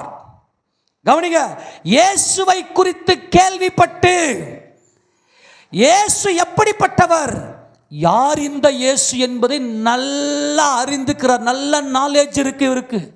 நான் நினைக்கிறேன் இந்த நூற்றுக்கு அதிபதி ரோமர்களுக்கு, ரோமர் ராயனுக்கு வேலை செய்தாலும், ரோமர் ராயனை ஆராதித்துக் கொண்டிருந்தாலும் அதெல்லாம் ஒரு சடங்காச்சாரமாக வைத்துவிட்டு இஸ்ரவேலின் தேவனை இவர் ஆராதித்திருக்கிறார். இஸ்ரவேலின் தேவனுடைய சத்தியத்தை இவர் நன்கு அறிந்திருக்கிறார். அவர் இயேசுவை குறித்து கேள்விப்பட்டு, நீ என்ன கேள்விப்பட்டிருக்கிற இயேசுவை குறித்து? இயேசுனா யாருங்க? இப்போ இவர்கிட்ட அதிகாரம் இருக்குது, பணம் இருக்கிறது, நல்ல ஆள் பலம் இருக்கிறது, எனக்கு பிரியமான வேலைக்காரனை கொண்டு போய் எங்கேயோ சுகப்படுத்திடலாம் அப்படின்லாம் நினைக்கல. இயேசுவை குறித்து கேள்விப்பட்டு, அந்த நாமத்தை குறித்து கேள்விப்பட்ட போது அவர் வந்து தன் வேலைக்காரனை குணமாக்க வேண்டும் என்று அவரை வேண்டிக் கொள்ளும்படி யூதருடைய மூப்பரை அனுப்பினார். எனக்கு பயங்கர ஷாக்குங்க இது. ஏன்னா இயேசு ராஜா யார் என்பதை நல்ல தெளிவா அவருடைய கண்ணில் ஒரு பயங்கரமான வெளிச்சம், ஒரு பயங்கரமான கிளியர்னஸ். அவர் இஸ்ரவேலின் தேவன், அவர் யெகோவா தேவன். நான் நினைக்கிறேன் இந்த மனுஷன் தியாலஜியில், வேதத்தை அறிகிற அறிவில் இவன் தேறினவன். ஏன் தெரியுமா? அந்த இஸ்ரவேலுடைய மூப்பரை, வார்த்தையானவர் மாம்சமாகி வந்திருக்கிறார். வார்த்தையாகிய தேவன் மாம்சத்தில் வெளிப்பட்டிருக்கிறார். அவர்கிட்ட அந்த வார்த்தையின் அபிஷேகம் உள்ள மூப்பர்கள்னா யார் தெரியுமா? அந்த ஒரு பட்டணம் இருக்கும், அந்த பட்டணத்தை இவங்க தான் என்ன பண்ணுவாங்க, நியாயம் விசாரிப்பாங்க. தோராவின்படி நியாயாதிபதிகள், மூப்பர்கள், இவங்கெல்லாம் அந்த பட்டணத்தில் இருப்பாங்க. அப்போ இயேசு ராஜா இவர் எப்படி கனம் பண்ணுறாருன்னா, நல்லா கவனிக்கணும். ஏன்னா ஆபிரகாமுக்கு தேவன் வாக்குத்தத்தம் பண்ணினதை, உன் சந்ததியில் என் குமாரனை நான் அனுப்புவேன் என்று சொல்லி அவர் கொடுத்த வாக்குத்தத்தத்தை இவன் நன்கு அறிந்திருந்தான். நானோ ரோமர்களுக்கு விக்கிரக ஆராதனை செய்து கொண்டிருக்கிற புறஜாதிக்கு நான் வேலைக்காரனாக இருக்கிறேன். அவர் சமூகத்தில் போய் நிற்பதற்கு நான் தகுதி அல்ல. ஆனால் தேவனை அந்த 100க்கு அதிபதி அறிந்திருந்தான். அதனால் மூப்பர்களை கூப்பிட்டு, இந்த மாதிரி என் வேலைக்காரர் ரொம்ப, ஏன்னா இந்த மூப்பர்களுக்கு இவன் ஒரு நல்ல ஐக்கியத்தில் இருந்திருக்கிறான். எப்படிப்பட்ட ஐக்கியம் பாருங்க. நீங்கள் போயிட்டு கொஞ்சம் சொல்லுங்க, கொஞ்சம் ரெக்கமெண்ட் பண்ணுங்க, அவர் வந்து என் வேலைக்காரனை சொஸ்தமாக்கட்டும் சொல்லி வாசிங்க பார்க்கலாம். அவர்கள் இயேசுவிடத்தில் வந்து அவரை கருத்தாய் வேண்டிக் கொண்டு, எப்படி வேணாங்க, ஆண்டவர் இப்போ கோபகமாக பற்றக்கூடாது. இந்த ரோம போர்ச்சகம் புறஜாதி, ஆனா இந்த ரோம போர்ச்சவகன் நல்ல கவனி, இந்த 100க்கு அதிபதி நல்லவன், அவன் ஒரு நீதிமான், அவன் வேதத்தை அறிந்தவன், சத்தியத்தை உணர்ந்தவன். அதனால ஆண்டவருக்கு கோபப்படுத்தாதபடிக்கு இருக்கிற உண்மையை எடுத்து கொஞ்சம் நல்லா சொல்லி கருத்தாய் அவனுக்காக இயேசு ராஜா கிட்ட வாய் திறந்து ஜெபிக்கிறாங்க. கருத்தாய் வேண்டிக் கொண்டு, உன் ஜெபம் கருத்தாய் இருக்க வேண்டும். அநேக வார்த்தையில் அலப்பாதீங்க. தெளிவாக சத்தியத்தை நீ எந்த அளவுக்கு அறியறியோ, பைபிள் ஸ்டடியில் உட்கார்ந்து தேவன் யார், இயேசு கிறிஸ்து யார் என்பதை நீ அறிந்தால் தான் உனக்கு அது கருத்து வெளிப்படும். கருத்தாய் வேண்டிக் கொண்டு, நீர் இந்த தயவு செய்கிறதற்கு அவன் பாத்திரனாயிருக்கிறான். எப்பா, மூப்பர்கள் போய் சொல்றாங்க சத்தியபரன் இடத்துல, ஆண்டவரே அவன் வந்து அவன் வேலைக்காரன் ரொம்ப கொடுமையாக இருக்கிறான், ஆண்டவரே அவனுக்கு வந்து ஹெல்ப் பண்ணுங்க ஆண்டவரே, இந்த நன்மை செய்கிறதுக்கு அவன் பாத்திரனாக இருக்கிறான். எப்படி வாசிங்களேன். அவன் நம்முடைய ஜனத்தை நேசிக்கிறான். நல்லா கவனிங்க. ஒன்று நமக்கு நல்லா கவனிங்க. அவன் நம்முடைய நல்லா ஃபர்ஸ்ட் வந்து அவன் பாத்திரனாக இருக்கிறான். பாத்திரம். எத்தனை பேர் இன்னைக்கு உங்கள் வாழ்க்கையில் நன்மையை பெற்றுக்கொள்வதற்கு பாத்திரனாக இருக்கிறீர்கள்? என்ன பாத்திரம் தெரியுமா? நான் வந்து ஏசப்பா எனக்கு நன்மை செய்கிறதுக்கு நான் பாத்திரன் அப்படின்னு என்ன தெரியுமா? ஒரே ஒரு காரியம், பாவியாக என் மேல் நீ கிருபையாயிருன்னு யாரெல்லாம் கேட்குறாங்களோ அவங்களாம் பாத்திரமே. ஆமேன்னு சொல்லுங்க. ஆண்டவரே பாவியாக என் மேலே கிருபையாயிரும் அப்படின்னு யாரெல்லாம் அவர்கிட்ட போய் நிற்கிறாங்களோ அவர்கள் எல்லாருமே பாத்திரவான்கள். இந்த 100க்கு அதிபதி பாத்திரவான். அடுத்தது நம்முடைய ஜனத்தை அவன் நேசிக்கிறான். எப்படி யூதர்களை அவன் நேசிக்கிறான்? இன்னைக்கு யூதனே இருக்கக்கூடாது பூமியிலன்னு சொல்லி கங்கணம் கட்டின்னு திரிரானுங்களே இந்த சாத்தானுடைய கூட்டத்தார். அப்படி அல்ல. இயேசு ராஜா தேவகுமாரன் இந்த பூமியில வந்து ஆட்சி செய்யணும்னா தாவீதுடைய சிங்காசனத்தில் என்றென்றைக்கும் வீற்றிருக்கிற நித்திய அரசாட்சியை ஆளுகை செய்யக்கூடிய ஒரு மகிமையின் கர்த்தர் இந்த பூமிக்கு வர வேண்டும். அவர் ஆட்சிக்கு இந்த ஜனங்கள் இருக்க வேண்டும். ஆமென். இந்த சத்தியத்தை நன்கு அறிந்தவனாய், இந்த சத்தியத்தை நன்கு உணர்ந்தவனாய் அந்த ஜனங்களை நேசிக்கிறான். அப்புறம் நமக்கு ஒரு ஜெபாலயத்தையும் கட்டினார். ஐயோ, பயங்கர மகிமை. ஆமென். நமக்கு ஒரு ஜெபாலயத்தையும் கட்டி கொடுத்திருக்கிறான். உண்மையிலேயே அவன் ஒரு பயங்கரமான வேத பண்டிதன். தேவனுடைய அநாதி தீர்மானங்கள், திட்டங்கள் எல்லாவற்றையும் அறிந்தவன். ஆனால் எவ்வளவு தாழ்மை, எவ்வளவு ஒரு ஒரு ஒரு ஒரு பயங்கரமான மகிமை அவனுக்குள் இருந்தா, மூப்பர்களை அனுப்பி அவரை கொஞ்சம் கூட்டின்னு வாங்க என் வீட்டுக்குள்ள, அவர் வந்து சுகமாகட்டும். ஜபாலயத்தை கட்டி கொடுத்துருக்குறோம். எதுக்கு?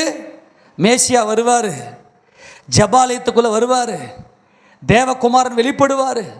ஒருவேளை நான் கட்டியிருக்கிற இந்த ஜபாலயத்துக்குள்ளே அவர் வருவாரோ, அவர் வந்து என்றென்றைக்கும் ஆளுகை செய்கிறவர் என்கின்ற ஒரு நல்ல விசுவாசம், வெளிச்சம் அந்த 100க்கு அதிபதிக்கு இருந்துச்சு.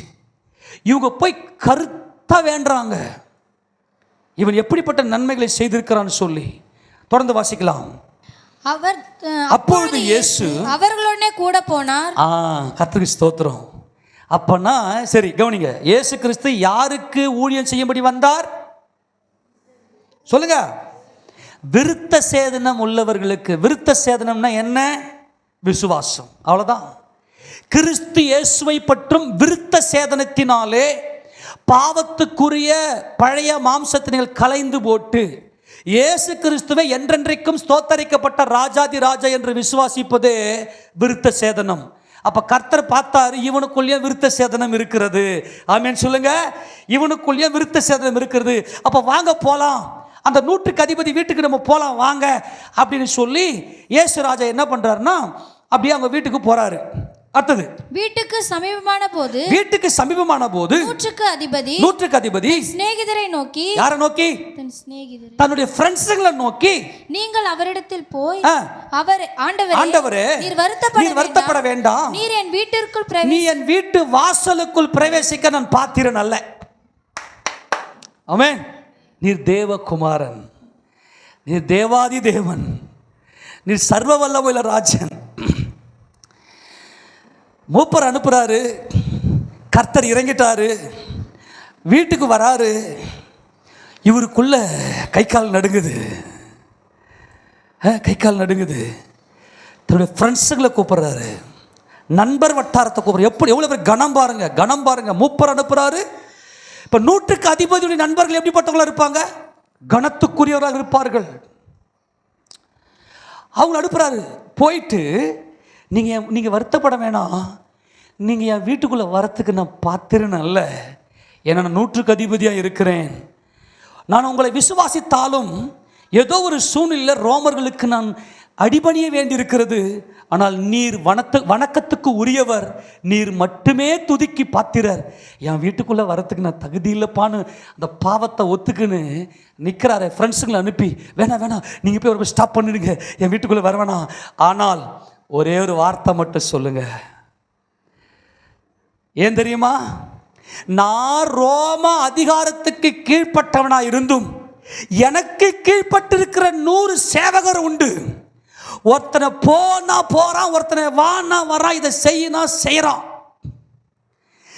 ஒரு சாதாரண ஒரு மரித்து போகக்கூடிய ஒரு மாயையான மனுஷனாகிய நானே ஒருத்தனுக்கு ஆர்டர் கொடுக்குறேன். நான் சொன்னா என் பவர்ல, என் அதிகாரத்தில் நடக்குது. தேவனே, எத்தனை பேருக்கு புரிஞ்சு போச்சு? கையை தட்டி அவருக்கு மகிமை செலுத்துங்க ஐயா.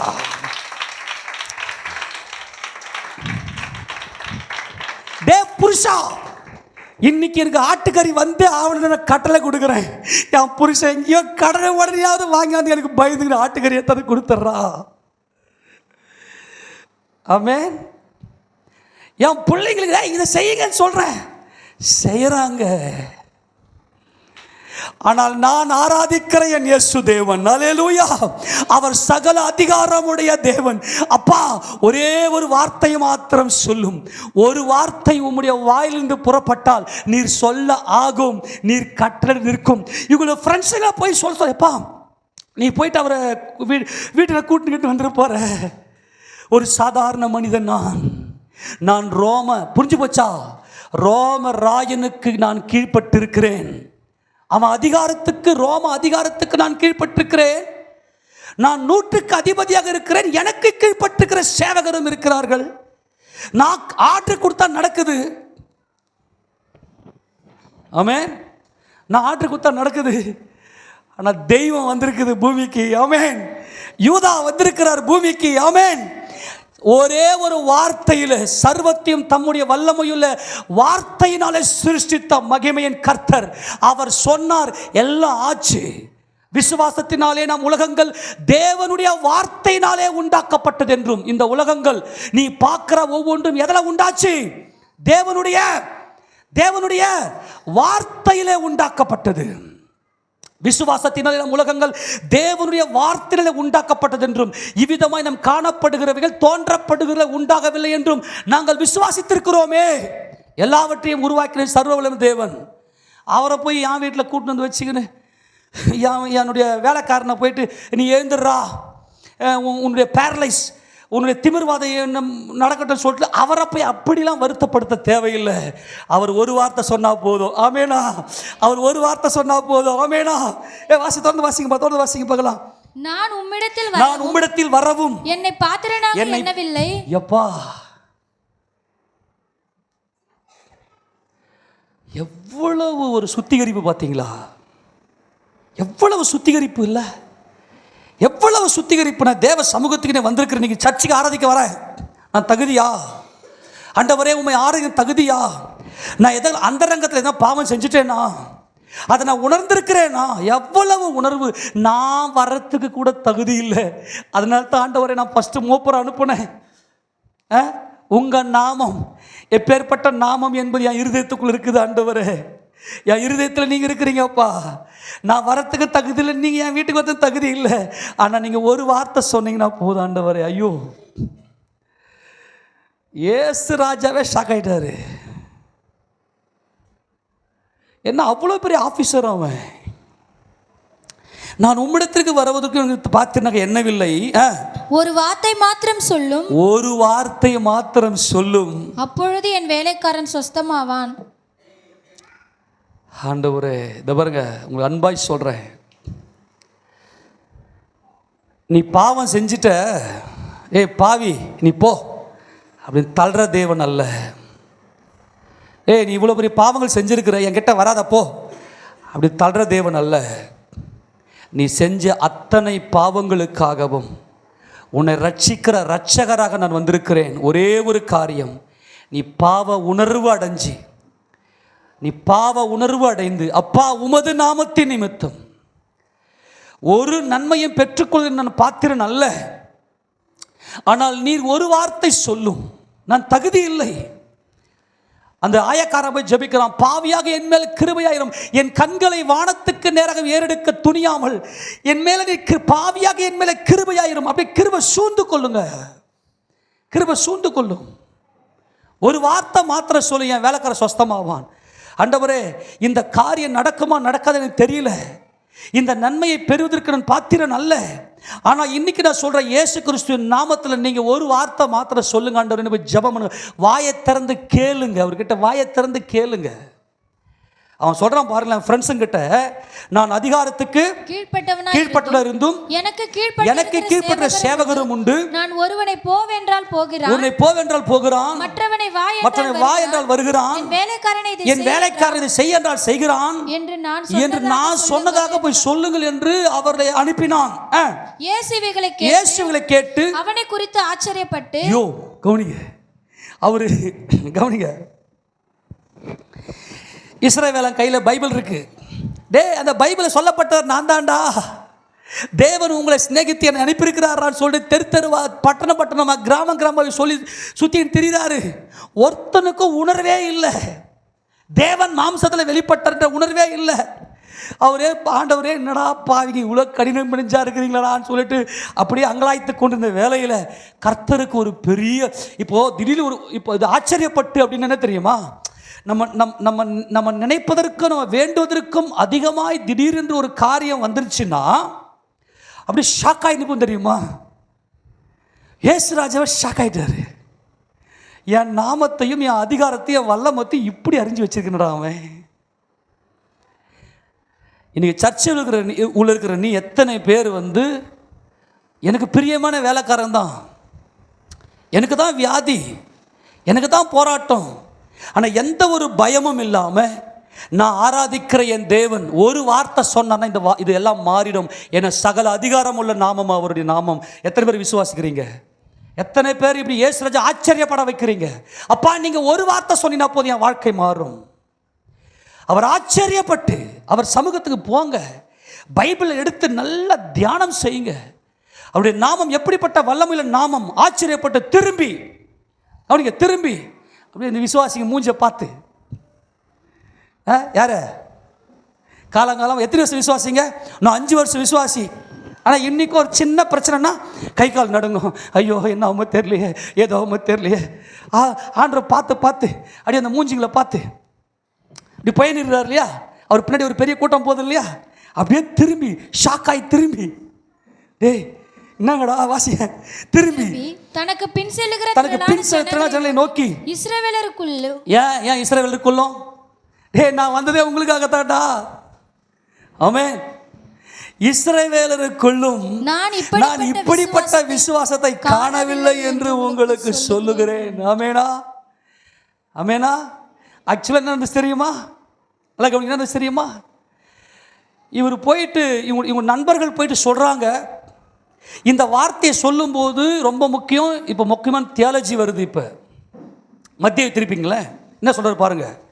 மத்திய 8ஆம் அதிகாரத்தில் வாசிங்க, பல 9 வாசிங்க. நான் அதிகாரத்துக்கு கீழ்ப்பட்டவனா இருந்தும் எனக்கு கீழ்ப்பட்டிருக்கிற சேவகரும் உண்டு. நான் ஒருவனை போவென்றால் போகிறான், மற்றவனை வா என்றால் வருகிறான். என் வேலைக்காரனை இதை செய் என்றால் செய்கிறான் என்றான். இயேசு இதை கேட்டு ஆச்சரியப்பட்டு நமக்கு பின் செல்ல நோக்கி இஸ்ரவேலருக்குள்ளும் நான் இப்படிப்பட்ட விசுவாசத்தை காணவில்லை என்று மெய்யாகவே உங்களுக்கு சொல்லுகிறேன். எப்ப நான் முடிக்கிறேன், அவ்வளவு முடிச்சிட்டேன். திரும்பி பார்த்து சொல்றாரு, இஸ்ரவேலருக்குள்ள இப்படிப்பட்ட விசுவாசத்தை நான் பார்க்கல. ஏன்னா என் நாமம் எப்பேற்பட்ட வல்லமை உள்ளது, எப்பேற்பட்ட அதிகாரம் உள்ளது என்பதை விசுவாசித்திருக்கிற அந்த விசுவாசிகளை தான் தேடி வருகிறார். அந்த விசுவாசம் தான் ஜீவன். அந்த விசுவாசத்தில் நம்ம பிழைக்க போகிறோம். நீதிமான் தன் விசுவாசத்தில் பிழைப்பான். இந்த 100க்கு அதிபதியை கொண்டு போய் கர்த்தர் எந்த லிஸ்ட்ல வச்சிருக்கார் தெரியுமா? ஆபிரகாம், ஈசாக்கு, யாக்கோபு என்கிற முற்பிதாக்கள். அந்த பிதாக்களுடைய வரிசையில், ஏனென்றால் ஆபிரகாமின் தேவன் இயேசு தேவன். ஆமென் சொல்லுங்க. ஆபிரகாமின் தேவன் இயேசு தேவன், ஈசாக்கின் தேவன் இயேசு தேவன், யாக்கோபின் தேவன் இயேசு தேவன். அவர்கள் இயேசு ராஜாவுடைய அதிகாரத்தை பயன்படுத்தி அந்த அதிகாரத்தை விசுவாசித்து அவர் ஜெயங்கொண்டவர். அவர் சர்வ சிருஷ்டிக்கும் முந்தினவர், அவரே பிந்தினவராக மரிக்க வேண்டும். மரித்து உயிரோடு எழுந்து என்றென்றைக்கும் ராஜாவாக அவர் ஆளுகை செய்ய வேண்டும். சகலமும் அவருடைய பாதத்தின் கீழ் இருக்கிறது என்பதை அறிந்தவர்கள் தான், உணர்ந்தவர்கள் தான் அந்த ஆபிரகாம், ஈசாக்கு, யாக்கோபு. அதனால இந்த அதிகாரமுள்ள நாமத்தை இந்த 100க்கு அதிபதி விசுவாசித்தபடினாலே உமது நாமத்தின் நிமித்தம் எனக்கு அற்புதம் செய்யும் என்று மூப்பர்களையும் தம்முடைய சிநேகிதர்களையும் அனுப்பினதாலே கர்த்தர் சொல்றாரு. வாசி 11. அநேகர் கிழக்கிலும் மேற்கிலும் வந்து பரலோக ராஜ்யத்திலே ஆபிரகாம், ஈசாக்கு, யாக்கோபு என்பவருடைய பந்தி இருப்பார்கள். ராஜ்யத்தின் புத்திரரோ புறம்பான இருளனேது நரகத்தை பத்தி பேசுறார். பைபிள்லயே நரகத்தை பத்தி அதிகமாய் பேசின தீர்க்கதரிசி கர்த்தராகிய இயேசு கிறிஸ்து. நரகம், அக்கினி, கந்தகம் இதை குறித்து அதிகமாய் பேசினவர் யாருன்னா இயேசு கிறிஸ்து. நல்ல கவனி, ரொம்ப முக்கியமானது. நீ சர்ச்சுக்குள்ள வந்து நீ பயந்து ஞானாசனம் எடுத்துட்டு திருவிருந்து எடுத்துட்டு உனக்குள்ள பயம் இருக்குமே, ஆனால் நீ புறம்பான இருள். நான் ஆராதிக்கிறவர், நான் விசுவாசிக்கிறவர் இன்னார் என்று எனக்கு தெரியும்.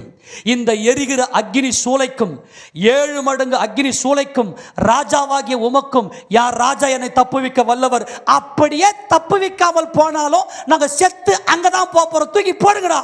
ஏய் ஆமேனா, ஆமேனா. இந்த தைரியம், இதுதான் ஆபிரகாம், ஈசாக்கு, யாக்கோபின் சந்ததி. எனக்கு வேலை போய் சாண்டவர், என் பிஸ்னஸ் போய் சாண்டவர் உட்காந்துக்குன்னு அப்படியே வந்து அப்படி இருந்துச்சுன்னா நீ புறம்பான இருள்.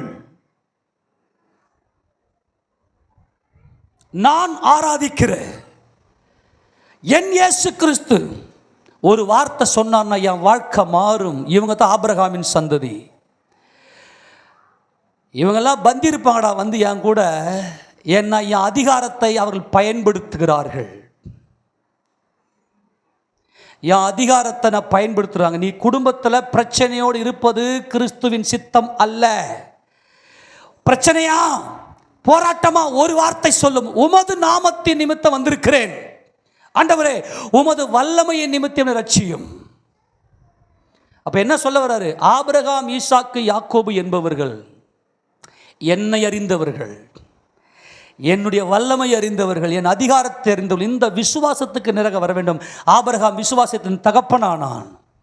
ஆனால் நீங்கள்லாம் என்னை ஃபாலோ பண்ணி எதனா கிடைக்குமா, 5-10 கிடைக்குமான்னு வர கூலிக்கு மாறிடுகிற கூட்டமாகறீங்களா பாவீங்களா? நீங்களாம் புறமான இருளா உங்களுக்கு. ஆமேன், ஆமேன். எத்தனை பேர் சொல்ல புரியுது? ஆபிரகாம், ஈசாக்கு, யாக்கோபு என்பவர்களோட பந்தி இருப்பார்கள். ஒரு பந்தியை ஆயத்தப்படுத்தி வைத்திருக்கிறார் நமது ஆண்டவர். அந்த மகிமையான பந்தியில் நீ போக வேண்டுமே ஆனால் இயேசு கிறிஸ்துவின் நாமத்தில் நீ ஜெயம் எடுக்கணும். ஆமேனா. உன் குடும்பத்தில் இன்னமும் கண்ணீர், கவலை, வேதனையோடு உட்காரக்கூடாது. உன் மரணத்தை ஜெயித்த அதிகாரத்தை நீ பயன்படுத்தியிருக்கணும். ஏன்னா அவர் வந்ததே உனக்காகத்தான். இயேசு கிறிஸ்து உயிரோடு எழுந்தார்ல, மரித்து உயிரோடு எழுந்தார்ல. யாருக்கு மரணம் இருக்குது? எனக்கு மரணம் இருக்குது. என் மரணத்தை அவர் ஜெயிச்சிட்டார். அப்போ எனக்கு தான் அவர் என் ஜீவன். அவர் நாமத்தில் எல்லாத்தையும் நீ ஜெயிச்சிருக்கணும். நான் சொல்கிறது புரியுதா? உன் குடும்பத்தை நீ கட்டணும். உன் குடும்பத்தில் பிரச்சனை இல்லாமல் உன் குடும்பத்தை நீ கட்டணும். ஆபிரகாம் விசுவாசத்தினாலே தன் குடும்பத்தை கட்டினார். ஆபிரகாம், ஈசாக்கு, யாக்கோபு என்பவர்கள் விசுவாசத்தில் தங்கள் குடும்பத்தை கட்டினார்கள். லேயாலும் ராகேலும் இஸ்ரவேலின் குடும்பத்தை கட்டினார்கள். அப்போ உன் குடும்பத்தில் இந்த இயேசு என்கின்ற அதிகாரமுள்ள நாமத்தை பயன்படுத்தி எல்லா பிரச்சனையும் சால்வ் பண்ணிடணும். நான் சொல்றத புரிஞ்சுக்கொள்ள முடியுதா? நல்லா கவனிக்க, ரொம்ப முக்கியம். அப்போ இந்த அதிகாரமுள்ள நாமத்தை நீ பயன்படுத்தி கொண்டால் உனக்கு ஜீவன் உண்டு, நித்திய ஜீவன் உண்டு. இந்த அதிகாரமுள்ள நாமத்தை பயன்படுத்தாமல் பயந்து கொண்டிருந்தால், பயப்படுகிறவர்களும் அவிசுவாசிகளும் அருவருப்பானவர்களும் கொலைபாதகரும் விபச்சாரக்காரரும் சூனியக்காரரும் பொய்யரும் விக்கிரக ஆராதனைக்காரரும் 2ஆம் மரணமாகிய அக்னி கந்தகம் எரிகிற கடலே பங்கடைவர்கள் பயப்படவே கூடாது. இயேசு கிறிஸ்துவின் நாமத்தில் எல்லா பயமும் வெளியே போயிட்டு, இயேசு ராஜாவை நான் ஆராதிக்கிறேன், அந்த பரிசுத்தமுள்ள அந்த யூதனாகிய இயேசு ராஜா நாமத்தில் என்னுடைய போராட்டங்கள், பிரச்சனைகள் ஜெயம் எடுப்பேன். எத்தனை பேர் தீர்மானம் எடுக்க போறீங்க? ஆமேனா. நீ பரலோகம் போகணுமா போகக்கூடாதா என்பது உன் வாழ்க்கையை பொறுத்து இருக்குது. உன் வாழ்க்கையில் கர்த்தர் உனக்கு நியமித்திருக்கிற ஃபஸ்ட்டு உன் வேலை கரெக்டாக அமையணும். அது இருக்குது. இயேசு ராஜா நாமத்தில் உனக்கு வேலை இருக்குது, உன் பிஸ்னஸ் இருக்குது, உன் மனைவிக்கும் உன் கணவனுக்கும் நல்ல சமாதானம் இருக்கணும். சூரியன் அஸ்தமிக்கிறதுக்கு முன்னாடியே கோபம் தணிஞ்சிடணும். புருஷன் கூட சண்டை போட்டுக்கணும், மூஞ்ச முது பக்கம் திருப்பிக்கின்னு. மூஞ்ச எங்கே திருப்பிக்கிறீங்க? முது பக்கம் திருப்பிக்கின்னு. எங்கடா முண்டமாக்குது? நிறைய முண்டங்கள் இன்னைக்கு மூஞ்ச முது பக்கம் திருப்பிக்கின்னு. வீட்டுக்காரன் கூட பேசாதுங்க. என்னவா அவர் தானே பண்ணார், அவரே வந்து பேசிட்டேன் என் கூட. எத்தனை நாளைக்கு? சில கழுதிங்க இருக்குதுக்கு ஒரு மாதமாக தான் இருக்குதுங்க. அது கழுதிங்க தான் அதுங்கெல்லாம். வாழ்க்கை என்னன்னு தெரியல. இன்னைக்கு உன் ஃபேமிலியை நீ கட்ட அமைச்சிக்கலன்னா உனக்கு புறம்பான இருள். நீ என்ன பண்ண? ஜெபிக்கணும். நான் பிரதர்ஸுக்கு சொல்கிறாங்க தான், கதுவை சாத்திக்கிட்டு நெடுக்க காலில் விழுந்துரு. பொண்டாட்டி கூட சண்டை போட்டுக்கிட்டு பொண்டாட்டி அழ விட்டுட்டு நீ வெளியே போனோன்னா சத்தியமாக நீ கடங்காரனை தான் சுற்றுவேன். நிறைய பேர் ஏற்கனவே சொல்லிட்டேன். இன்றைக்கி நிறைய பேர் கடங்காரனாக இருக்கிறதுக்கு காரணம் என்னென்னா, மனைவியினுடைய இருதயத்தை உடைச்சிருப்பான் அவன். மனைவிக்கும் அவனுக்கும் ஒரு நல்ல சமாதானம் இருக்காது. நான் சொல்கிறதெல்லாம் ஆராய்ச்சியோடு சொல்லுகிறேன், சும்மா சொல்லலை. இன்றைக்கி அநேகர் கடன் பிரச்சனைக்கு காரணம் என்னன்னா, மனைவி கூட அவன் இசைந்திருக்க மாட்டான், அதனால் அவர் கடங்காரனை தான் நிற்பான் அவன். அதே போல் பொம்பளைங்களுக்கு 3 காரியம் இருக்குது. இந்த நாக்குக்கும் அப்புறம் இந்த கைக்கும் இந்த கண்ணுக்கும் மட்டும் ஒரு பெரிய விடுதலை வந்துருச்சுன்னா அந்த பொம்பளை ஜெயிச்சிச்சு. ஆக்கி துண்டு அடுப்பில் தண்ணி ஊற்றுறா அப்படின்னு நம்ம ஊர் செம்ம பழமை சொல்லுவாங்க. இருக்கும்போது நல்லா அடி தடபுடலாம் பண்ணிவிட்டு இல்லாத போது ஒன்றும் இல்லாமல் நிற்பாங்க. இந்த பொம்பளையும் அதுக்கப்புறமா பார்த்தீங்கன்னாக்கா எதுக்கெடுத்தாலும் என்ன பண்ணணும், இந்த இந்த பழைய பொருள்கள் இந்த சாப்பாடை வேஸ்ட் பண்ணுவாங்க, அதாவது வீணடிக்கிறது. கொஞ்சமாக துணி கிழிஞ்சு போயிருக்கும், அது ஓரம் கட்டுவாங்க. தச்சு போட்டால் அது தச்சதே கூட தெரியாமல் இருக்கும், அது துணியத்தை ஓரம் கட்டுவாங்க. அந்த பாத்திரத்தை ஓரம் கட்டுவாங்க. வீணடிக்கிற பொம்பளை சாப்பாடு எடுத்துன்னு போயிட்டு நல்லா வெடிச்சு வீட்டில் எவ்வளோ பேர் இருக்கிறோம், எவ்வளோ சாப்பிடுவோம், எத்தனை வேலை சாப்பிடுவோன்ற மைண்டே இருக்காது. அந்த பொம்பளை ரொம்ப முக்கிய எடாகூடமான பொம்பளை. அது சாப்பாடை வீணடித்து வீட்டில் இருக்கிற பொருளை வீணடிக்கிற பொம்பளை. ஒன்று நாக்கு, ஒன்று கண்ணு, ஒன்று கை. வீட்டுக்காரனை மிஞ்சி கடன் வாங்குற கை, போய் கடன் வாங்குறது கை நீட்டும். இது அவுட் ஆஃப் ஃபேமிலி. இந்த 3 கேட்டகரி இருந்துச்சுன்னா இது குடும்ப பொண்ணுக்கே தகுதி இல்லை. ஓடி போய் ஒரு வார்த்தை சொல்லும், ஆண்டவரே என்ன சொல்லுங்க, என் நாக்கு, என் கண்ணு, என் கை மாற்ற ஆண்டவரே, ஒரு வார்த்தை சொல்லும் ஆண்டவரே, மாறிடு. ஆமேனா? நீ குடும்பத்தை கட்டி சரியாக கட்டமைச்சு உன் குடும்பத்தை நீ நல்லா நடத்துகிற விசுவாசத்தில் என் இயேசுராஜா எனக்குள் இருக்கிறார். எங்கே இருக்கிறார்? எனக்குள். சொல்லுங்க, எனக்குள். எனக்குள் என் இயேசுராஜா இருக்கிறார். அது அதிகாரம் உள்ள நாமம். எல்லா காரியத்தையும் மாற்றிடுமே. ஆமேன் சொல்லுங்க. எல்லாத்தையும் கரெக்டாக கட்டமைச்சனா ஆபிரகாம், ஈசாக்கு, யாக்கோபு என்பவர்களுடைய மகிமைக்குள்ளே பிரவேசிக்கலாம். தேவன் ஜீவனுள்ளோருக்கு தேவனாக இருக்கிறார். அப்படி இல்லாமல் உன் குடும்பம் இன்னும் கட்டமைக்கப்படலை அப்படின்னா உனக்கு புறம்பான இருள் தான். பயங்கரமான தியாலஜி இருக்குது உள்ள. அப்போ உன் குடும்பத்தை சீரமைக்க வேண்டியது இயேசு கிறிஸ்துடைய நாமத்தில். ஆமேனா? அப்போ இந்த குடும்பம் உன் குடும்பம் எந்த அளவுக்கு சமாதானமாக இருக்குதோ, உன் குடும்பத்தில் எந்த அளவுக்கு சந்தோஷம் நிலைத்திருக்குதோ, பரலோகம் கன்ஃபார்ம் எழுதி வச்சுக்க. இயேசு கிறிஸ்துவின் நாமத்தில் உன் குடும்பத்தை பார்த்தா உன் பரலோகத்தை நீ கணிக்கணும். நான் பல முறை சொல்லிட்டேன், உன் குடும்பம் எந்த அளவுக்கு ஒருமனப்பட்டு கணவன் மனைவி பிள்ளைங்கன்னு ஒருமனப்பட்டு நிற்கிறாங்களோ, நித்திய காலமாக ஏசப்பா ராஜ்யத்துக்குள்ளே நீ பிரவேசிப்ப. ஆக நான் சொல்கிறது நல்லா முக்கியமாக புரிந்து கொள்ளுங்க. அதுதான் குடும்பமாக ரட்சிக்கப்படணும், குடும்பத்துக்காக பாரப்படணும்னு சொல்கிறது. தொடர்ந்து வாசிக்க பார்க்கலாம். பின்பு 13 வசனம். பின்பு இயேசு 100க்கு அதிபதியை நோக்கி, நல்லா கவனிங்க, இந்த சிச்சுவேஷனை புரிஞ்சுங்க. முதல்ல மூப்பர் போனாங்க, அப்புறம் தம்முடைய சிநேகிதரை அனுப்பினார். அனுப்பிட்டு 100க்கு அதிபதியே அந்த இடத்துக்கு போய் நிற்கிறாரு. நல்லா கவனிங்க, ஏன்னா வேத வசனம் தெளிவாக சொல்லுது, 100க்கு அதிபதியை நோக்கி. ஃப்ரெண்ட்ஸுங்களையும் அனுப்பிட்டு ஃப்ரெண்ட்ஸுங்களுக்கு முன்னாடி பேக்கில் போய் பின்னாடி போய் நிற்கிறாரு அந்த 100க்கு அதிபதி. ஏனென்றால் சகல அதிகாரம் உள்ள இயேசு கிறிஸ்துவின் நாமத்தை அறிந்தவர், அவருக்கு முன்னர் நிற்கிறதுக்கு நான் பாத்திரன் அல்ல என்பதை உணர்ந்தவர். அவரை கூப்பிட்டு அவரை நோக்கி, நீ போகலாம், நீ விசுவாசித்தபடியே உனக்கு ஆக கடவுது என்றார். அந்த நாழிகையிலே அவன் வேலைக்காரன் சொஸ்தமானான். கரங்களை தட்டி இயேசுவுக்கு மகிமை செலுத்துவோமா? ஏய், நீ போப்பா. எதன்படி? உன் விசுவாசத்தின்படி. என்ன விசுவாசம்? இயேசு என்கின்ற நாமத்தை அவன் கேள்விப்பட்டான். அந்த நாமம் சகல அதிகாரம் உள்ள நாமம், அது வல்லமையுள்ள நாமம். அந்த நாமத்தில் என் குடும்பம் நல்லா இருக்கும், என் வேலைக்கார சொஸ்தமாவான், என் பிரச்சனை தீரும் என்பதை நீ தான் எடுக்கணும். யார் எடுக்கணும்? இயேசு ராஜா யார் யூஸ் பண்ணணும்? நீ தான் யூஸ் பண்ணணும். நீ யூஸ் பண்ணு.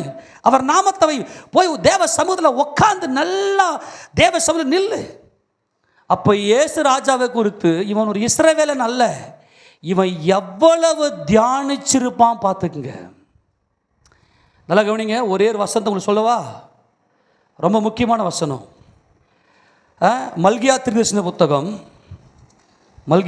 புத்தகம் 3ஆம் அதிகாரம் 16வது வசனம். 16 வாசிப்பகலாம். அப்பொழுது கர்த்தருக்கு பயந்தவர்கள் ஒருவரோடு ஒருவர் பேசிக்கொள்வார்கள். கர்த்தர் கவனித்து கேட்பார். கர்த்தருக்கு பயந்தவர்களுக்காகவும் அவருடைய நாமத்தை தியானிக்கிறவர்களுக்காகவும். யாருக்கு? அவருடைய நாமத்தை நான் சொல்லி முடிக்கிறேன். அவ்வளவுதான், இது ஃபைனல் வேர்ட்ஸ். கவனிங்க. அவருடைய நாமத்தை தியானிக்கிறவர்கள். தியானிக்கிறவர்களுக்காகவும் ஞாபக புஸ்தகம் ஒன்று அவருக்கு முன்பாக எழுதப்பட்டு. எப்பா கவனிங்க கவனிங்க, அவருக்கு முன்பதாக ஞாபக புஸ்தகம் ஒன்று இருக்குது. யாருக்கு? கர்த்தருக்கு பயந்தவர்களுக்காகவும் அவருடைய நாமம் யெகோவா ஈரே, யெகோவா ஷாலோம், யெகோவா நிசியே, யெகோவா ரூவா, யெகோவா ரஃபா, ஆபிரகாம், கிதியோன், சிம்சோன் எல்லாம் இயேசு ராஜாவுடைய பிரதிபலிப்பு. யாரெல்லாம் இந்த நாமத்தை அப்படியே தியானிக்கிறாங்களோ, எப்பெல்லாம் சகோதரர்கள் ஒன்று கூடி இந்த இயேசு கிறிஸ்துவை குறித்து தியானிக்கிறாங்களோ, அந்த டைம், அந்த லொக்கேஷன், எந்த பர்பஸுக்காக இவங்க தியானம் செஞ்சங்க மொத்தமும் தேவனுக்கு ஏசப்பாவுக்கு முன்னாடி ஒரு ஞாபக புஸ்தகம் எழுதி அந்த ஒவ்வொரு காரியத்தையும் கர்த்தர் எழுதி வைக்கிறார். இவர்கள் தான் அவருடைய சம்பத்து. வீட்டு கூட்டம் வரமே, உங்கள் வீட்டுக்கு விசிட்டிங் வரோமே, எதுக்கு வரோம்?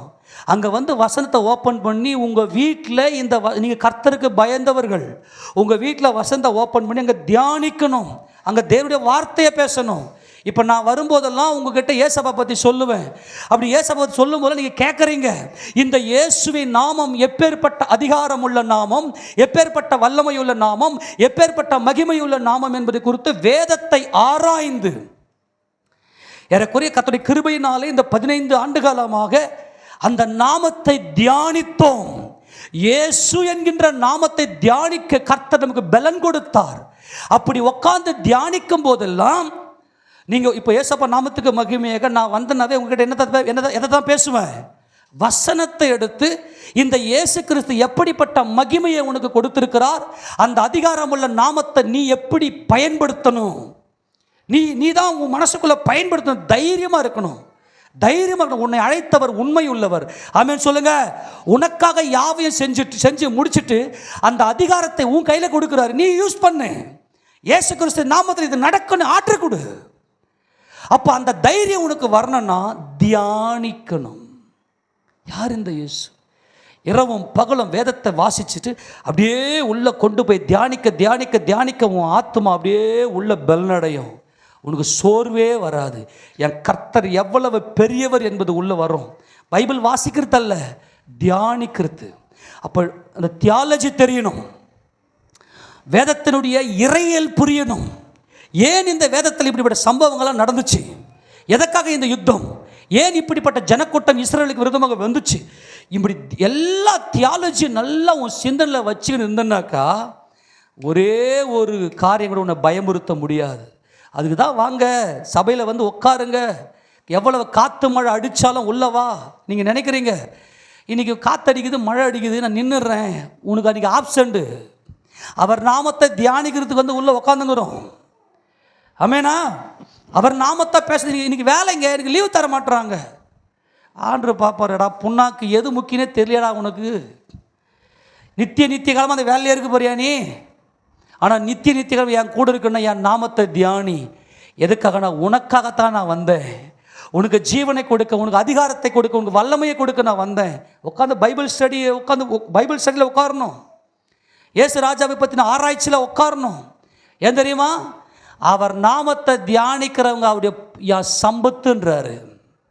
என் பொக்கிஷமே, என் சம்பத்தே, என்னை அறிந்திருக்கிறவர்களே, என் அதிகாரத்தை பயன்படுத்துகிறவர்களே. யாரும் அழுதுல இருக்கக்கூடாது. இப்போ சொல்லிட்டேன், யாரும் அழக்கூடாது. இயேசு ராஜா நாமத்தில் என் வாழ்க்கை மாறிடுச்சுன்னு சொல்லுங்க, கட்டளை கொடுங்க பிரச்சனைக்கு. அப்போ கர்த்தர் என் சம்பத்துன்றார். அதனால தான் ஆபிரகாம், ஈசாக்கு, யாக்கோபோட புறஜாதியான அந்த 100க்கு அதிபதியை கொண்டு போய் ஜாயின் பண்ணி வச்சிட்டாரு. என் சம்பத்தை வாசிங்க, அடுத்த வசனம், நான் என் சம்பத்தை சேர்க்கும் நாளிலே அவர்கள் என்னுடையவர்களாய் இருப்பார்கள் என்று. நல்லா கவனிங்க. அதுக்கு நான் ஏசப்பா நாமத்துக்கு மிக சொல்றேன், 3 மாதத்துக்கு ஒரு முறையாவது உங்கள் வீட்டில் வந்து வசனத்தை தியானிக்கணும், அந்த அவருடைய நாமத்தை தியானிக்கணும்னு பிரயாசப்படுகிறேன். அல்லது இந்த எப்பெல்லாம் கூட்டம் அல்லது வீட்டு கூட்டமெல்லாம் எவ்வளோ பெரிய ஆசீர்வாதம் தெரியுமா? உட்காந்து அங்கே வசனத்தை தியானிக்கணும். அப்போ எத்தனை பேர் எப்படி தியானிக்கிறாங்க என்பதை குறித்த ஒரு ஞாபக புஸ்தகம் தேவன் அங்கே எழுதி வைத்திருக்கிறார். எப்பெல்லாம் அதுதான் சபை கூடி வருதலை சிலர் விட்டு விடுகிறது போல நாமும் விட்டு விடாமல், எவ்வளவு பிரச்சனை, எத்தனை கோடி கொடுத்தாலும் சபை கூடுதலை விட்டுவிடக்கூடாது. தேவன் அங்கே ஞாபக புஸ்தகத்தை எழுதி வைத்திருக்கிறார். அந்த ஞாபக புஸ்தகத்தில் உன் பேரை போட்டு உனக்கு எவ்வளவு புரிஞ்சுது, நீ எப்படி அந்த உத்து பிரசங்கத்தை கேட்ட. உள்ள தூங்கக்கூடாது. உள்ள வந்து உட்காந்து இப்போ பிரசங்கத்தை ஆரம்பித்த உடனே அப்படி தூக்கம் எங்கே தான் வருதுன்னு தெரில. உட்காந்து என் கூட சேர்ந்து தியானிக்கணும், என்னுடைய ஆவியில் கலக்கணும். அப்படி தியானிக்கிறவர்களுக்காக அதனால தான் வீட்டில் வந்து அந்த இடத்துல பைபிளை ஓப்பன் பண்ணி ஒரு சம்பவத்தை எடுத்து தியானம் பண்ணி கர்த்தரை குறித்து உங்களுக்கு சொல்லிட்டு வரும். ஞாபக புஸ்தகம் வைத்திருக்கிறார். எவ்வளோ பெரிய பாக்கியவான்கள் நம்ம எல்லாம். ஆமேனா? என் சம்பத்துன்றார், என் சம்பத்து, என் பொக்கிஷன்றார். நீங்களாம் ஜெயங்கொண்ட அதிகாரம், சகல அதிகாரம் உடைய என்ன உன் இருதயத்துக்குள்ளே வச்சிருக்கிற என் பொக்கிஷன். நீங்கள் என் சம்பத்தை சேர்க்கிற நாள் அவங்க என்னுடையவர்களாக இருப்பாங்க. அவங்க என் நாமத்தை தியானித்தீங்க இல்லையா?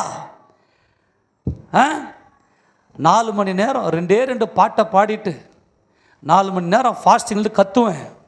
கத்தி எடுத்து அப்படியே குடலாம் கிழிச்சா மாதிரி இருக்கு என் வயிறு. இப்போவும் அப்படி தான் இருக்குது. அப்படியே தொண்டை 2 நாளைக்கு எழுந்துக்க மாட்டேன். 2 நாளைக்கு என்னால் எழுந்துக்கவே முடியாது. அப்படியே கட்டை எடுத்து நல்லா பொழந்து அடித்தா மாதிரி இருக்கு எனக்கு வயிறு. ஏன்னா 4 மணி நேரம் இல்லையா? 4 மணி நேரம். அப்படி ஸ்பெஷல் மீட்டிங்னா 5 மணி, ஞாயிற்றுக்கிழமை ஆராதனையே 4 மணி நேரம் உட்காந்து அவ்வளவு ஸ்டடி, அவ்வளவு கற்றுக் கொடுத்தார் தேவன். யார் யாரெல்லாம் அந்த கூட்டத்தில் வந்து உட்காந்து இந்த இயேசுவின் நாமத்தை தங்கள் இருதயத்தில் பதித்திருக்கிறார்களோ, அந்த 100க்கு அதிபதியை பார்த்து ஆச்சரியப்பட்டது போல உன்னையும் என்னையும் பார்த்து ஆச்சரியப்படுவார் பாருங்க. அவங்க யாரை பார்த்தீங்கன்னா தைரியமாக இருப்பாங்க. நீதிமான் சிங்கத்தை போல தைரியம் உள்ளவன். அவன் சோர்ந்தே போக மாட்டான். எந்த சூழ்நிலை சோர்ந்து, என்னை அழைத்தவர் அதிகாரமுடையவர், என் தேவையில் அவர் காலின் கீழ் இருக்குது, நான் எடுத்துக்குவேன். ஏசப்பா கொடுங்கப்பா. சந்தோஷமாக குடும்பத்தை கட்டணும். என் சம்பத்தை சேர்க்கிற நாளில் அவங்க என்னுடையவங்கடா. அவங்க யாருக்காக வராரு? அவர் இந்த வேதத்தை ஆராய்ச்சி பண்ணி தங்கள் இருதயத்தில் கிறிஸ்துவை தரித்து கொண்டவர்களுக்காக வருகிறார். என் சம்பத்தை நான் சேர்க்கும் நாளிலே அவர்கள் என்னுடைய இருப்பார்கள் என்று சேனைகளின் கர்த்தர் சொல்லுகிறார். ஒரு மனுஷன் தனக்கு ஊழியம் செய்கிற தன்னுடைய குமாரனை கடாட்சிக்கிறது போல நான் அவரை கடாட்சிப்பேன். அடுத்த லெவல்ல தெரியுமா? ஒரு அப்பா ஒரு பிள்ளையை எப்படி அடிப்பாரோ, ஒரு அப்பா ஒரு பிள்ளை வழி மாறி போகும்போது அந்த பிள்ளைக்காக எப்படி கண்ணீர் வடிப்பாரோ, அதுதான் இன்றைக்கி சகோதரன் ஜானியும் சகோதரி வனமாக எழுப்பி நிற்க வச்சது காரணமே அதுதான். அவர் துக்கப்படுகிறார். என் பிள்ளைங்களை நான் அடித்து திருத்துவேன். அப்போ ஆண்டவர் அடித்தார்னா பயங்கரமாக இருக்கும். ஐயோ ஆண்டவனை கைவிடலை. என் பிள்ளையை நான் அடித்து திருத்துறேன், ஏன்னா அவன் என் நாமத்தை அவன் அறிந்திருக்கிறான். அப்போ தேவனால் சிட்சிக்கப்படுகிற மனுஷன் பாக்கியவான். அப்போ சொல்ற, அப்பொழுது நீங்கள் நீதிமானுக்கும் துன்மார்கனுக்கும் தேவனுக்கு ஊழியம் செய்கிறவனுக்கும் அவருக்கு ஊழியம் செய்யாதவனுக்கும் இருக்கிற வித்தியாசத்தை திரும்பவும் காண்பீர்கள். கரங்களை ஊற்றி ஆமென் சொல்லுவோமா? நீதிமானுக்கும் யார் இந்த நீதிமான்? அவருடைய நாமத்தை அறிந்தவன், அவருடைய அதிகாரத்தை அறிந்தவன், அவருடைய வல்லமையை தான் வாழ்க்கையில் பயன்படுத்துகிறவன். தைரியமாக இருப்பான். அவன் நீதிமான். அவன் பயப்படவே மாட்டான். அவன் அவ்வளவு தாழ்மையுடையவனாக இருப்பான். என் சம்பத்து அவன் என்று சொல்லுவார். என் பொக்கிஷன். சம்பத்துன்னு என் பொக்கிஷன் அவனுக்குள்ள இயேசு என்கின்ற ஜீவன் உள்ளே இருக்கிறது. எத்தனை பேருக்கு பயப்பட போகிறதில்ல?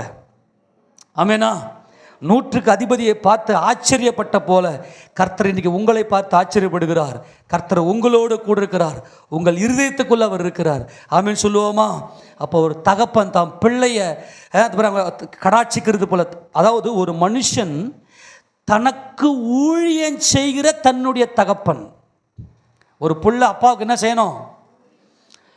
இயேசு கிறிஸ்து தான் அப்பாவுக்கு ஊழியம் செஞ்சாரா? பிள்ளைங்களை என் பிள்ளை நான் சொன்னால் அப்படியே செய்வான் அப்படின்னு சொல்கிற அளவுக்கு பிள்ளைங்களை வளர்த்தாகணும். நம்ம போய் நிற்கும் போது கணக்கு கொடுக்கணும். என் பிள்ளை மதிக்க மாட்டேங்குது, என் பிள்ளை தாறுமாறாக போகுதுன்னு அதுக்கு காரணமே நான் தான். என் பிள்ளை மிஸ் ஆகிறதுக்கு அதுதான் நான் அப்பா அம்மா கிட்ட கூப்பிட்டு அதிகமாக சொல்லுவேன். அப்போது தனக்கு ஊழியம் செய்கிற தன்னுடைய குமாரனை அவர் சிட்சிக்கிறது போல. யாரை அவர் சிட்சிப்பார்னா, அவருக்கு யார் அதிகமாக ஊழியம் செய்கிறாங்களோ அவங்கள அவர் கையை வச்சு நல்லா புடமிட்டு சுத்திகரித்து நல்லா பூரணப்படுத்தி என் சம்பத்து என்று சேர்த்து கொள்ளுவார். இன்றைக்கி தேவன் நம்மை சம்பத்தாக சேர்த்து கொண்டார். ஆமேனா? அந்த 100க்கு அதிபதியை ஆபிரகாம், ஈசாக்கு, யாக்கோபு ஜீவனுள்ளவரோடு சேர்த்து கொண்டது போல இன்றைக்கு ஆச்சரியமான விசுவாசத்தை, நம்முடைய ஆச்சரியமான விசுவாசத்தை அவர் கண்டு அவரோடு கூட நம்மை சேர்த்து கொண்டார். ஆமென் சொல்லுங்க பார்க்கலாம். ஆமென் சொல்லுங்க பார்க்கலாம். என் சம்பத்தை நான் சேர்க்கிற நாள் என்று சொல்லுகிறார். இந்த விசுவாசம் தான் விலையேற பெற்றது. இந்த விசுவாசம் ஆச்சரியமானது. இந்த விசுவாசம் மகிமையானது. அது தேவனுடைய நாமத்தை பயன்படுத்துகிற நமக்கு இந்த ஆச்சரியமான விசுவாசத்தை நமக்கு கொடுக்கிறார். அந்த அதிகாரமுள்ள நாமத்தை பயன்படுத்தி வல்லமையாய் நாம் வாழ்வோமாக. ஆமென் சொல்லுவோமா? எத்தனை பேர் சந்தோஷம்? எத்தனை பேருக்கு இந்த விசுவாசத்தை பயன்படுத்த போகிறீங்க? கையை வைத்து ஆமென் சொல்லுங்க. நான் இனிமேல் பயப்பட போகிறதில்ல. ஆமென் சொல்லுங்க. ஏன்னா இயேசு கிறிஸ்து எனக்குள்ள. எல்லாரும் முழங்கால் படிடலாம். பரலோக பரமபிதாவே, நாங்கள் உம்மை துதித்து நாங்கள் உம்மை